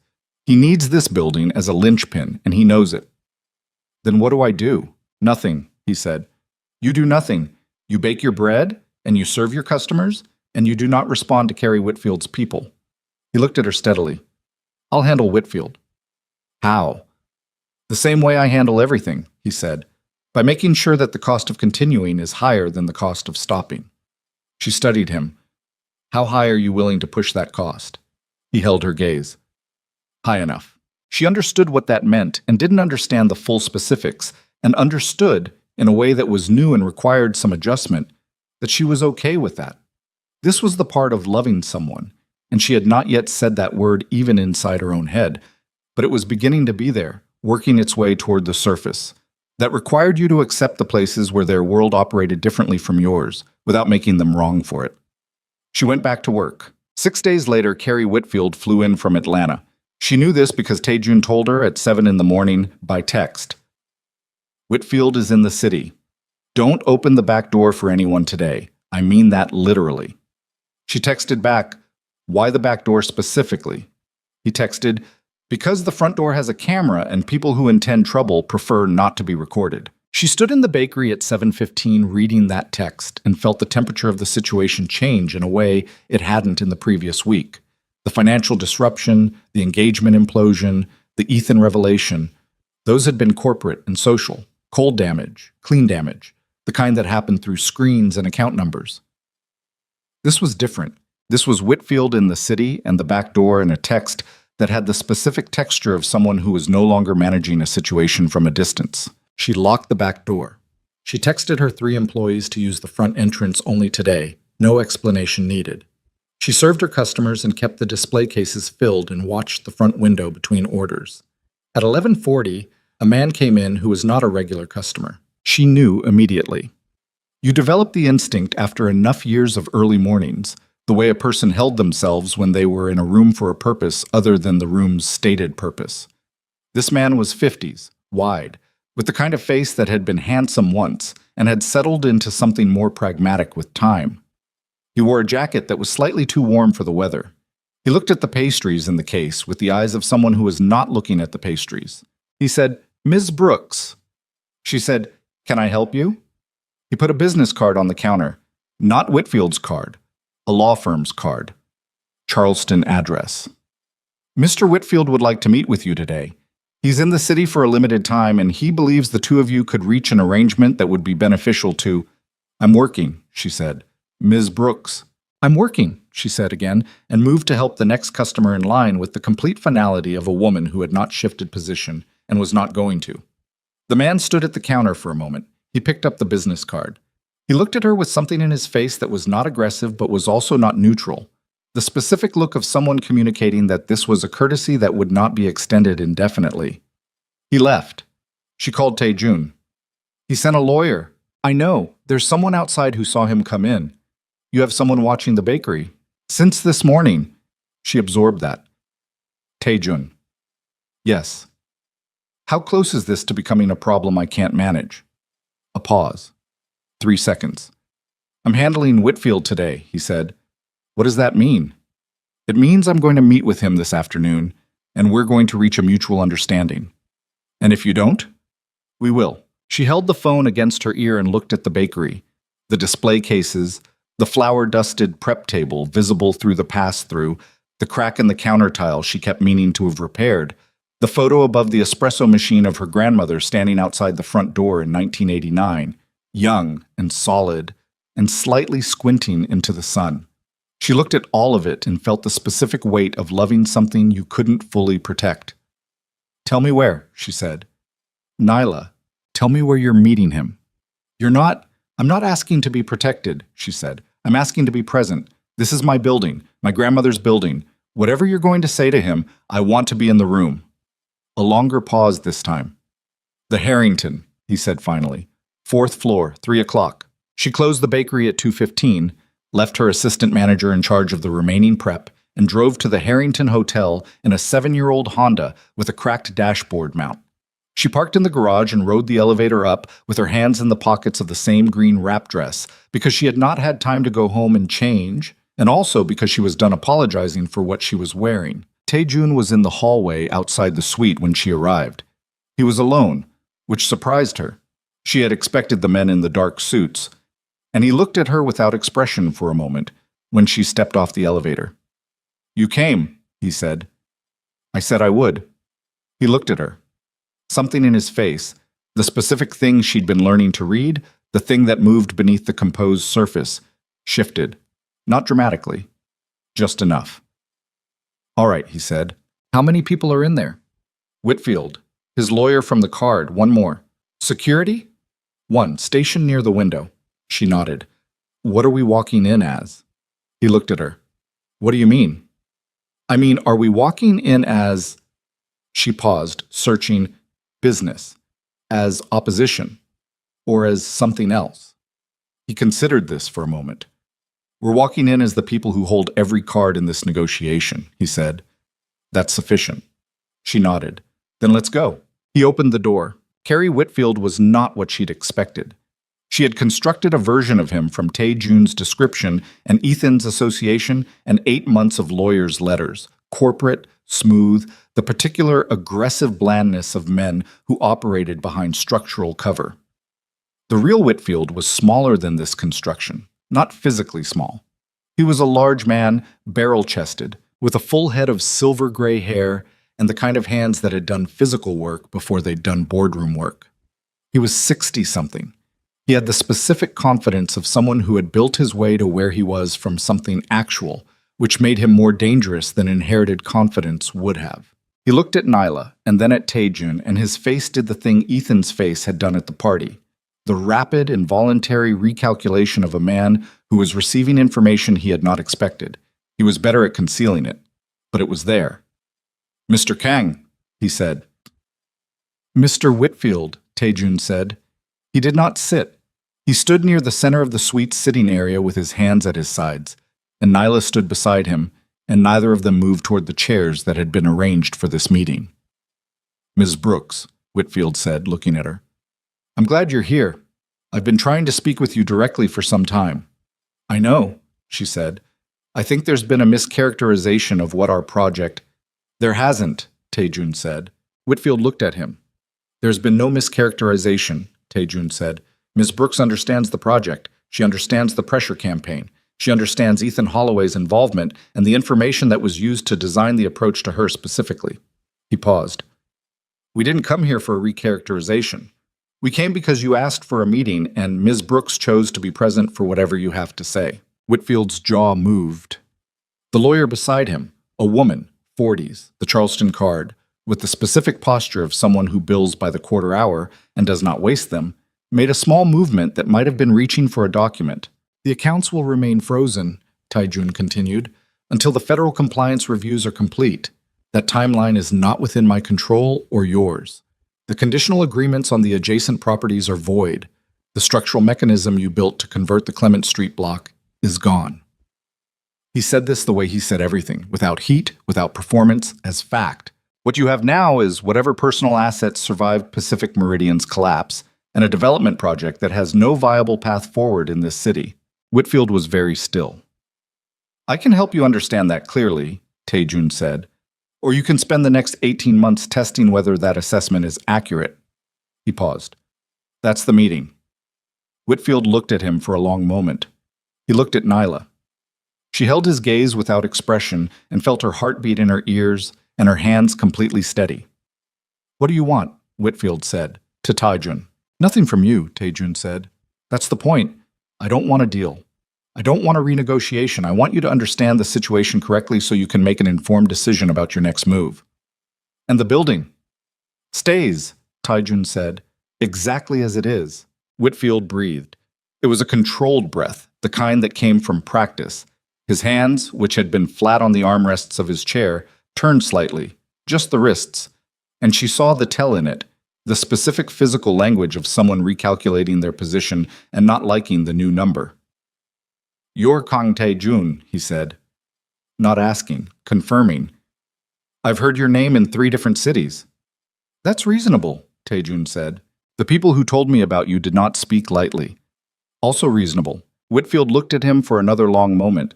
Then he looked at Nyla one more time, a different look than the one he'd given her when they walked in. Not assessment this time. Something closer to acknowledgement, like he was seeing her as the actual center of this, which she was, which she had always been, which the men who built the machine around her building had somehow continued to not quite believe was the point. He stood up. "I need to make some calls," he said. "Of course," Taejun said.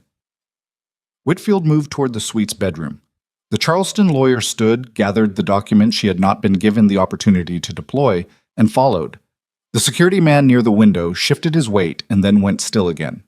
Taejun turned to Nyla. She realized she had been holding herself at a particular tension for the last 15 minutes. Shoulders, jaw, the deep muscles in her back. And she had not been aware of it until it began, slowly, to release. "Is that it?" she said. "Not quite," he said quietly. "He'll make calls for 20 minutes. What he finds out in those calls will determine whether this is the end or the beginning of a longer problem." "What will he find out?" "Everything I've already told you, from people who will confirm it." He looked at her. "The calls are a formality. He already knows." She looked toward the closed bedroom door. "Then why did he take them?" "Because men like Whitfield don't accept conclusions handed to them," he said. "They need to arrive at the same destination independently. It's how they were built." She nodded slowly. She looked around the hotel suite, the neutral colors, the furniture that was expensive without being interesting, the window behind the security man showing a slice of the city's late afternoon, the rooftops and the water tower and the specific gray-blue light of San Francisco at 4 o'clock. Somewhere in that city was Clement Street and a bakery with her grandmother's photo above the espresso machine. "My grandmother," she said, "when she gave you bread, did she know you were in trouble?" Taejun was quiet for a moment. "She knew enough," he said. "She didn't ask and I didn't tell. But she knew." "She always knew," Nyla said. "That was the thing about her. She didn't need to be told. She just looked at you and saw the shape of what you needed and gave it without making it a transaction. He was looking at her with the specific attention that she had learned over the past week was his most honest mode, the one under the managed stillness, the one that was paying complete attention with nothing filtered. Yes, he said. That's exactly what she did. The bedroom door opened. Whitfield came back without his lawyer. He stood in the center of the suite with his hands at his sides and looked at Tae-jun with the expression of a man who had made his calls and arrived independently at the same destination. The building stays, he said. Yes, Tae-jun said. Pacific Meridian is... He stopped. Gone. Yes. Whitfield looked at Nyla. I'm sorry for the pressure campaign. I don't say that lightly. I also don't expect it to land particularly well. He paused. It's still true. She looked at him. Thank you for saying it, she said. It was the same thing she'd said to Lorraine in the garden, and she meant it the same amount. Not as absolution, not as warmth, but as a receipt. Something received, noted, placed in the appropriate file. Whitfield nodded once. He put on his jacket. He left the suite without his lawyer and without the security man, who gathered himself quietly and followed.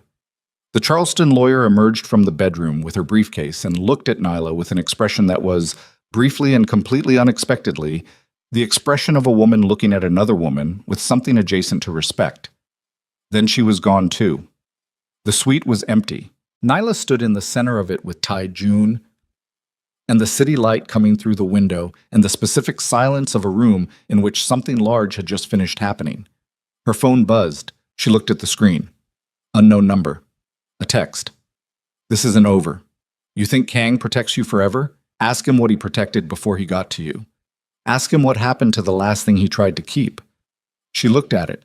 She looked at Tae-jun. He was watching her. He had seen the text arrive and he had seen her face change, and he was looking at her now with an expression that she had not seen from him before. Something beneath the calm surface that was not managed, not controlled, not anything he had prepared. Something that had the quality of... She showed him the phone. He read the text. She watched his face while he read it, watched for the managed calm to hold, and it did, but underneath it something moved that she had no name for yet. His jaw set. His eyes went to the window and then came back to her. Who sent this? She said. I don't know the number. But you know who. He was quiet for a moment. Not the calculated quiet, the other kind. The kind that had weight in it. It could be Ethan, he said. It could be someone connected to Whitfield who didn't get the message as clearly as Whitfield did. It could be someone older. He paused. Someone from before. Before what? He looked at her steadily. Before this city. She held his gaze.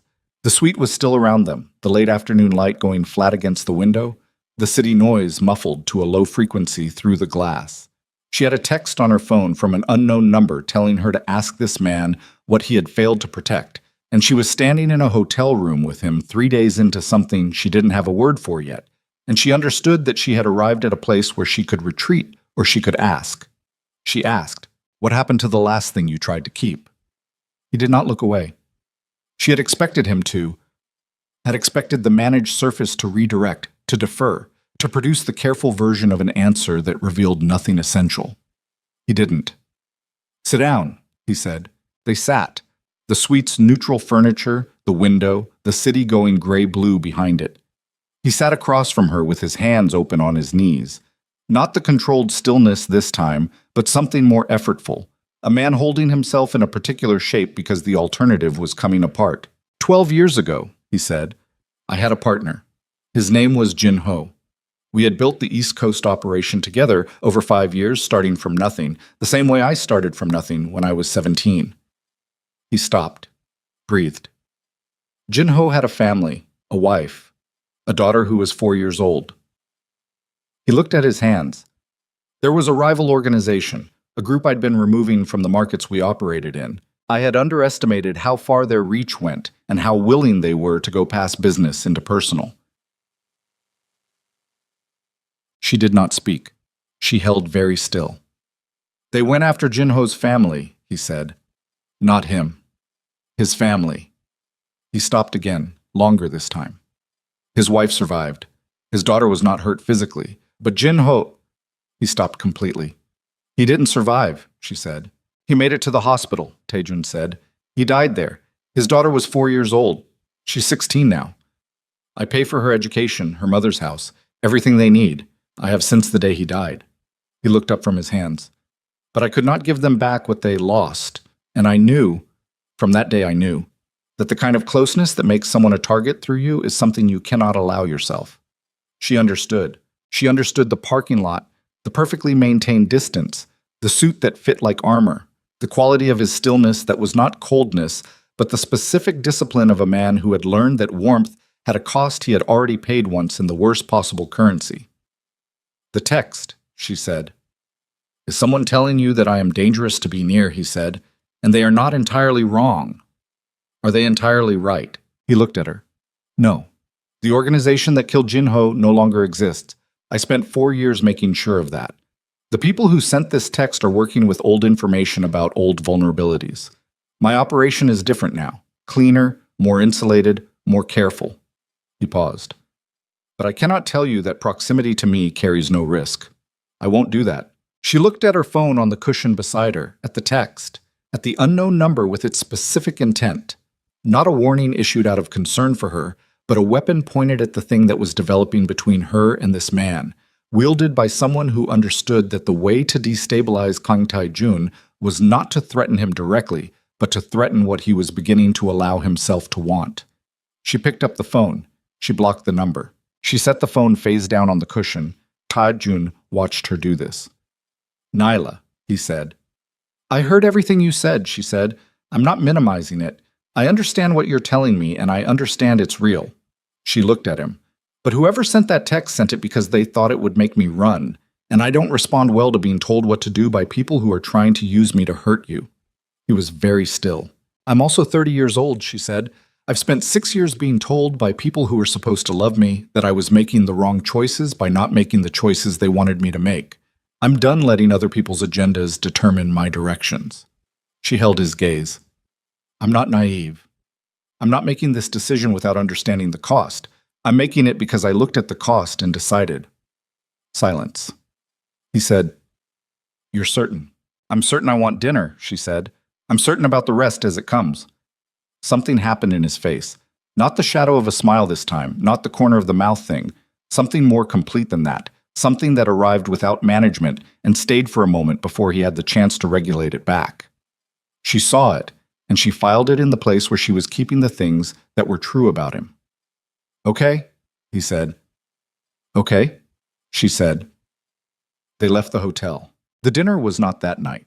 It was 2 weeks later, after the compliance investigations moved into their formal phase and Carrie Whitfield flew back to Atlanta, and Ethan Holloway retained a lawyer and began the process of negotiating the consequences of his involvement in Pacific Meridian, which would take 14 months and cost him the remainder of the fortune he'd spent 3 years constructing.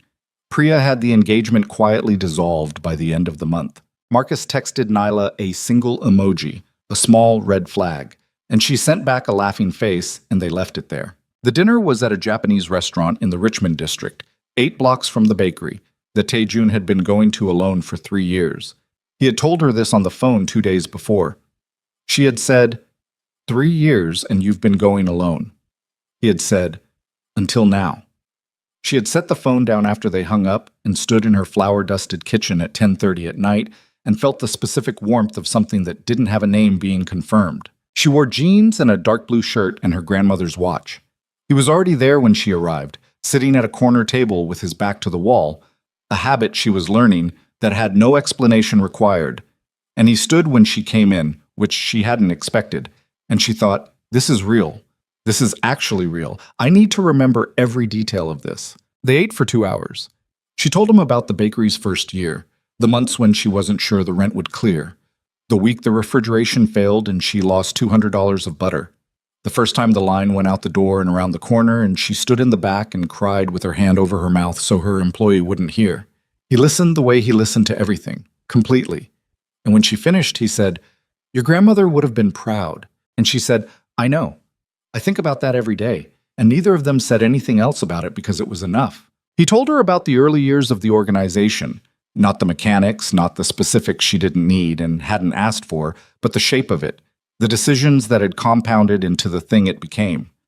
He told her about learning English from television at 17, from a library 2 blocks from Clement Street where a librarian had not once asked him why he was always there. He told her about the first legitimate business he'd purchased at 24 with money that had been earned in ways he had since moved away from, a dry cleaning operation in Flushing that he still owned that was now managed by the son of the original owner.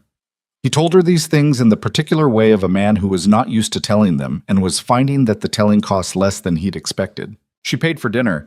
She had decided this in advance, and when the bill came, she reached for it, and he looked at her and she said, "My turn. We'll negotiate the rest as we go." And he let her, which she appreciated more than she would have been able to explain. Outside the restaurant, the Richmond district was doing its nighttime thing. Foot traffic thinning, restaurant lights spilling onto the sidewalk, the specific urban quiet that settled in after 9 on a weeknight.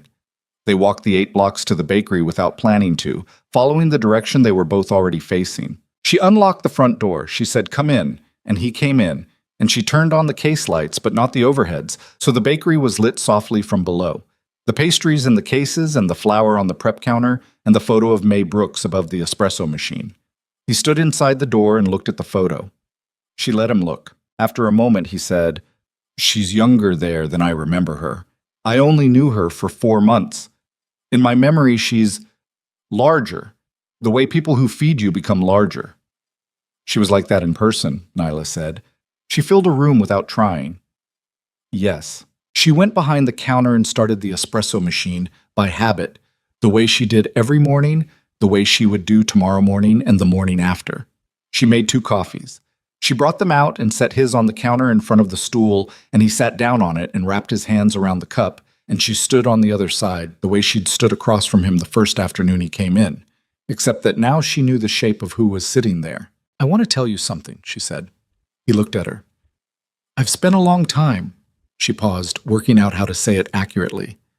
"I've spent a long time believing that the reason I was alone was something inherent, something I was doing wrong or failing to be. And I understand now that some of that was Ethan, and some of it was my family, and some of it was just—" She stopped. "The story I was telling myself because I didn't have a better one." He was listening. "I'm not alone because I was too difficult," she said. "I was alone because I was in the wrong rooms with the wrong people, and I kept waiting for them to see me instead of leaving." She looked at him. "I'm not waiting anymore." "No," he said. "You're not. I want to be clear that I know who I am.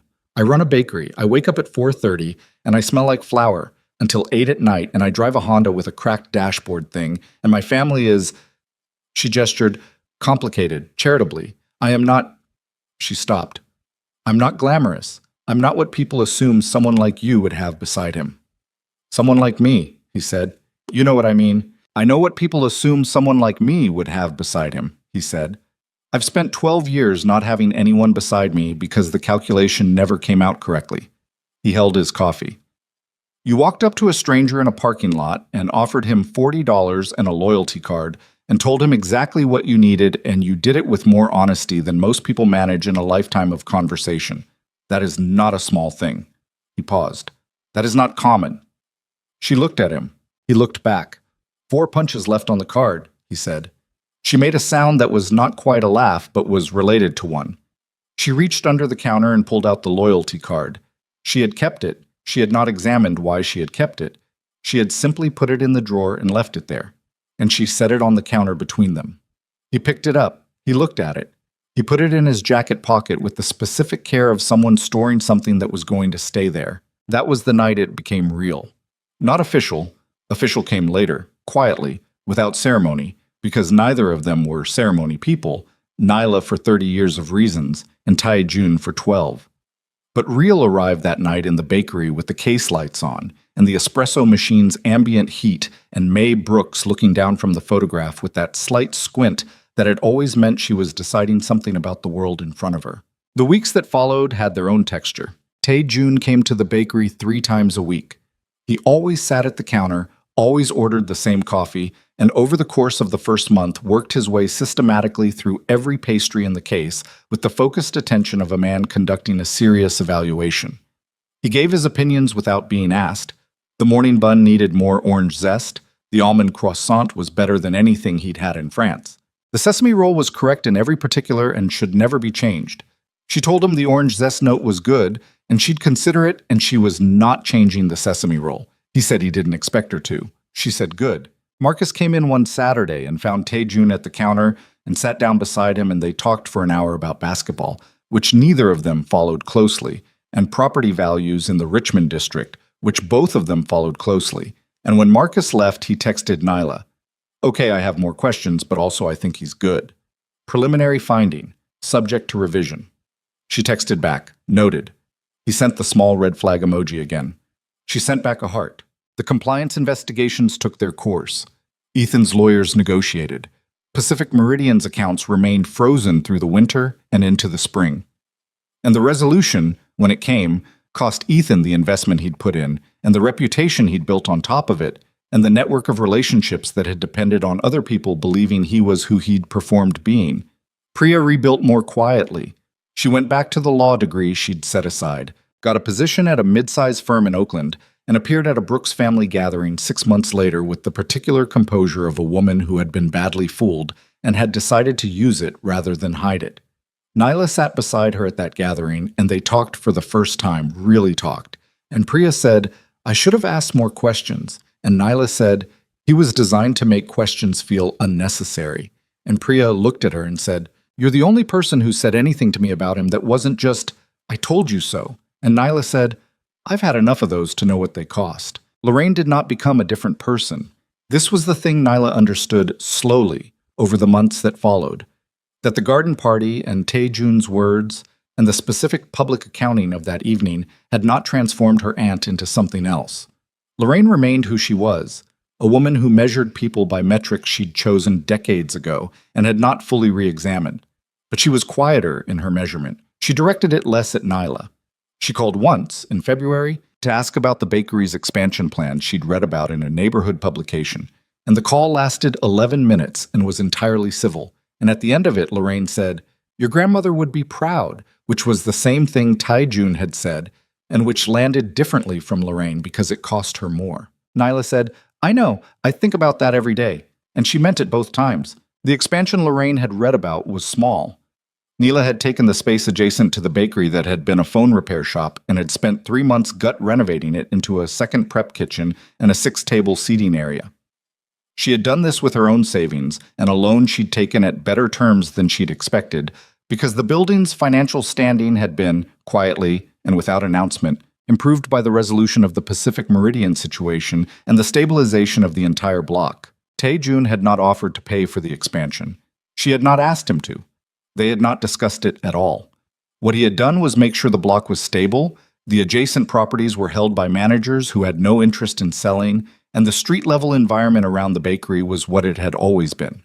A neighborhood in the specific sense, the kind where people walked their dogs and knew the shop owners by name, and where someone opening a seating area with 6 tables would have an immediate customer base of people who had been wanting exactly that for years. She held the opening on a Thursday morning in March. She put out chairs and made more bread than she needed and opened the door at 7, and by 9 every table was full, and there was a line outside. Marcus was there. Her mother was there, sitting at the table nearest the window with the particular expression of a woman in the process of understanding something she had been slow to see. 2 of Neela's employees had been working with her for 3 years, and she had promoted both of them, and they were working the counter with the ease of people who had earned their ground. Tae-jun arrived at 9:45. He came in without announcement, the way he always came in, and found the only open seat, which was the stool at the counter, and sat down. She was behind the counter. She set a coffee in front of him. She did not say anything. He looked around the space, the 6 tables full, the line outside, the photograph she'd hung on the new wall that included May Brooks in 1989 and 2 others, earlier, that she'd found in a box in her mother's closet. He looked at all of it. Then he reached into his jacket pocket. He set the loyalty card on the counter. She looked at it. The 6 original punches, the 4 she'd added over the preceding months, 1 for each of the first 4 times he'd come in after the hotel.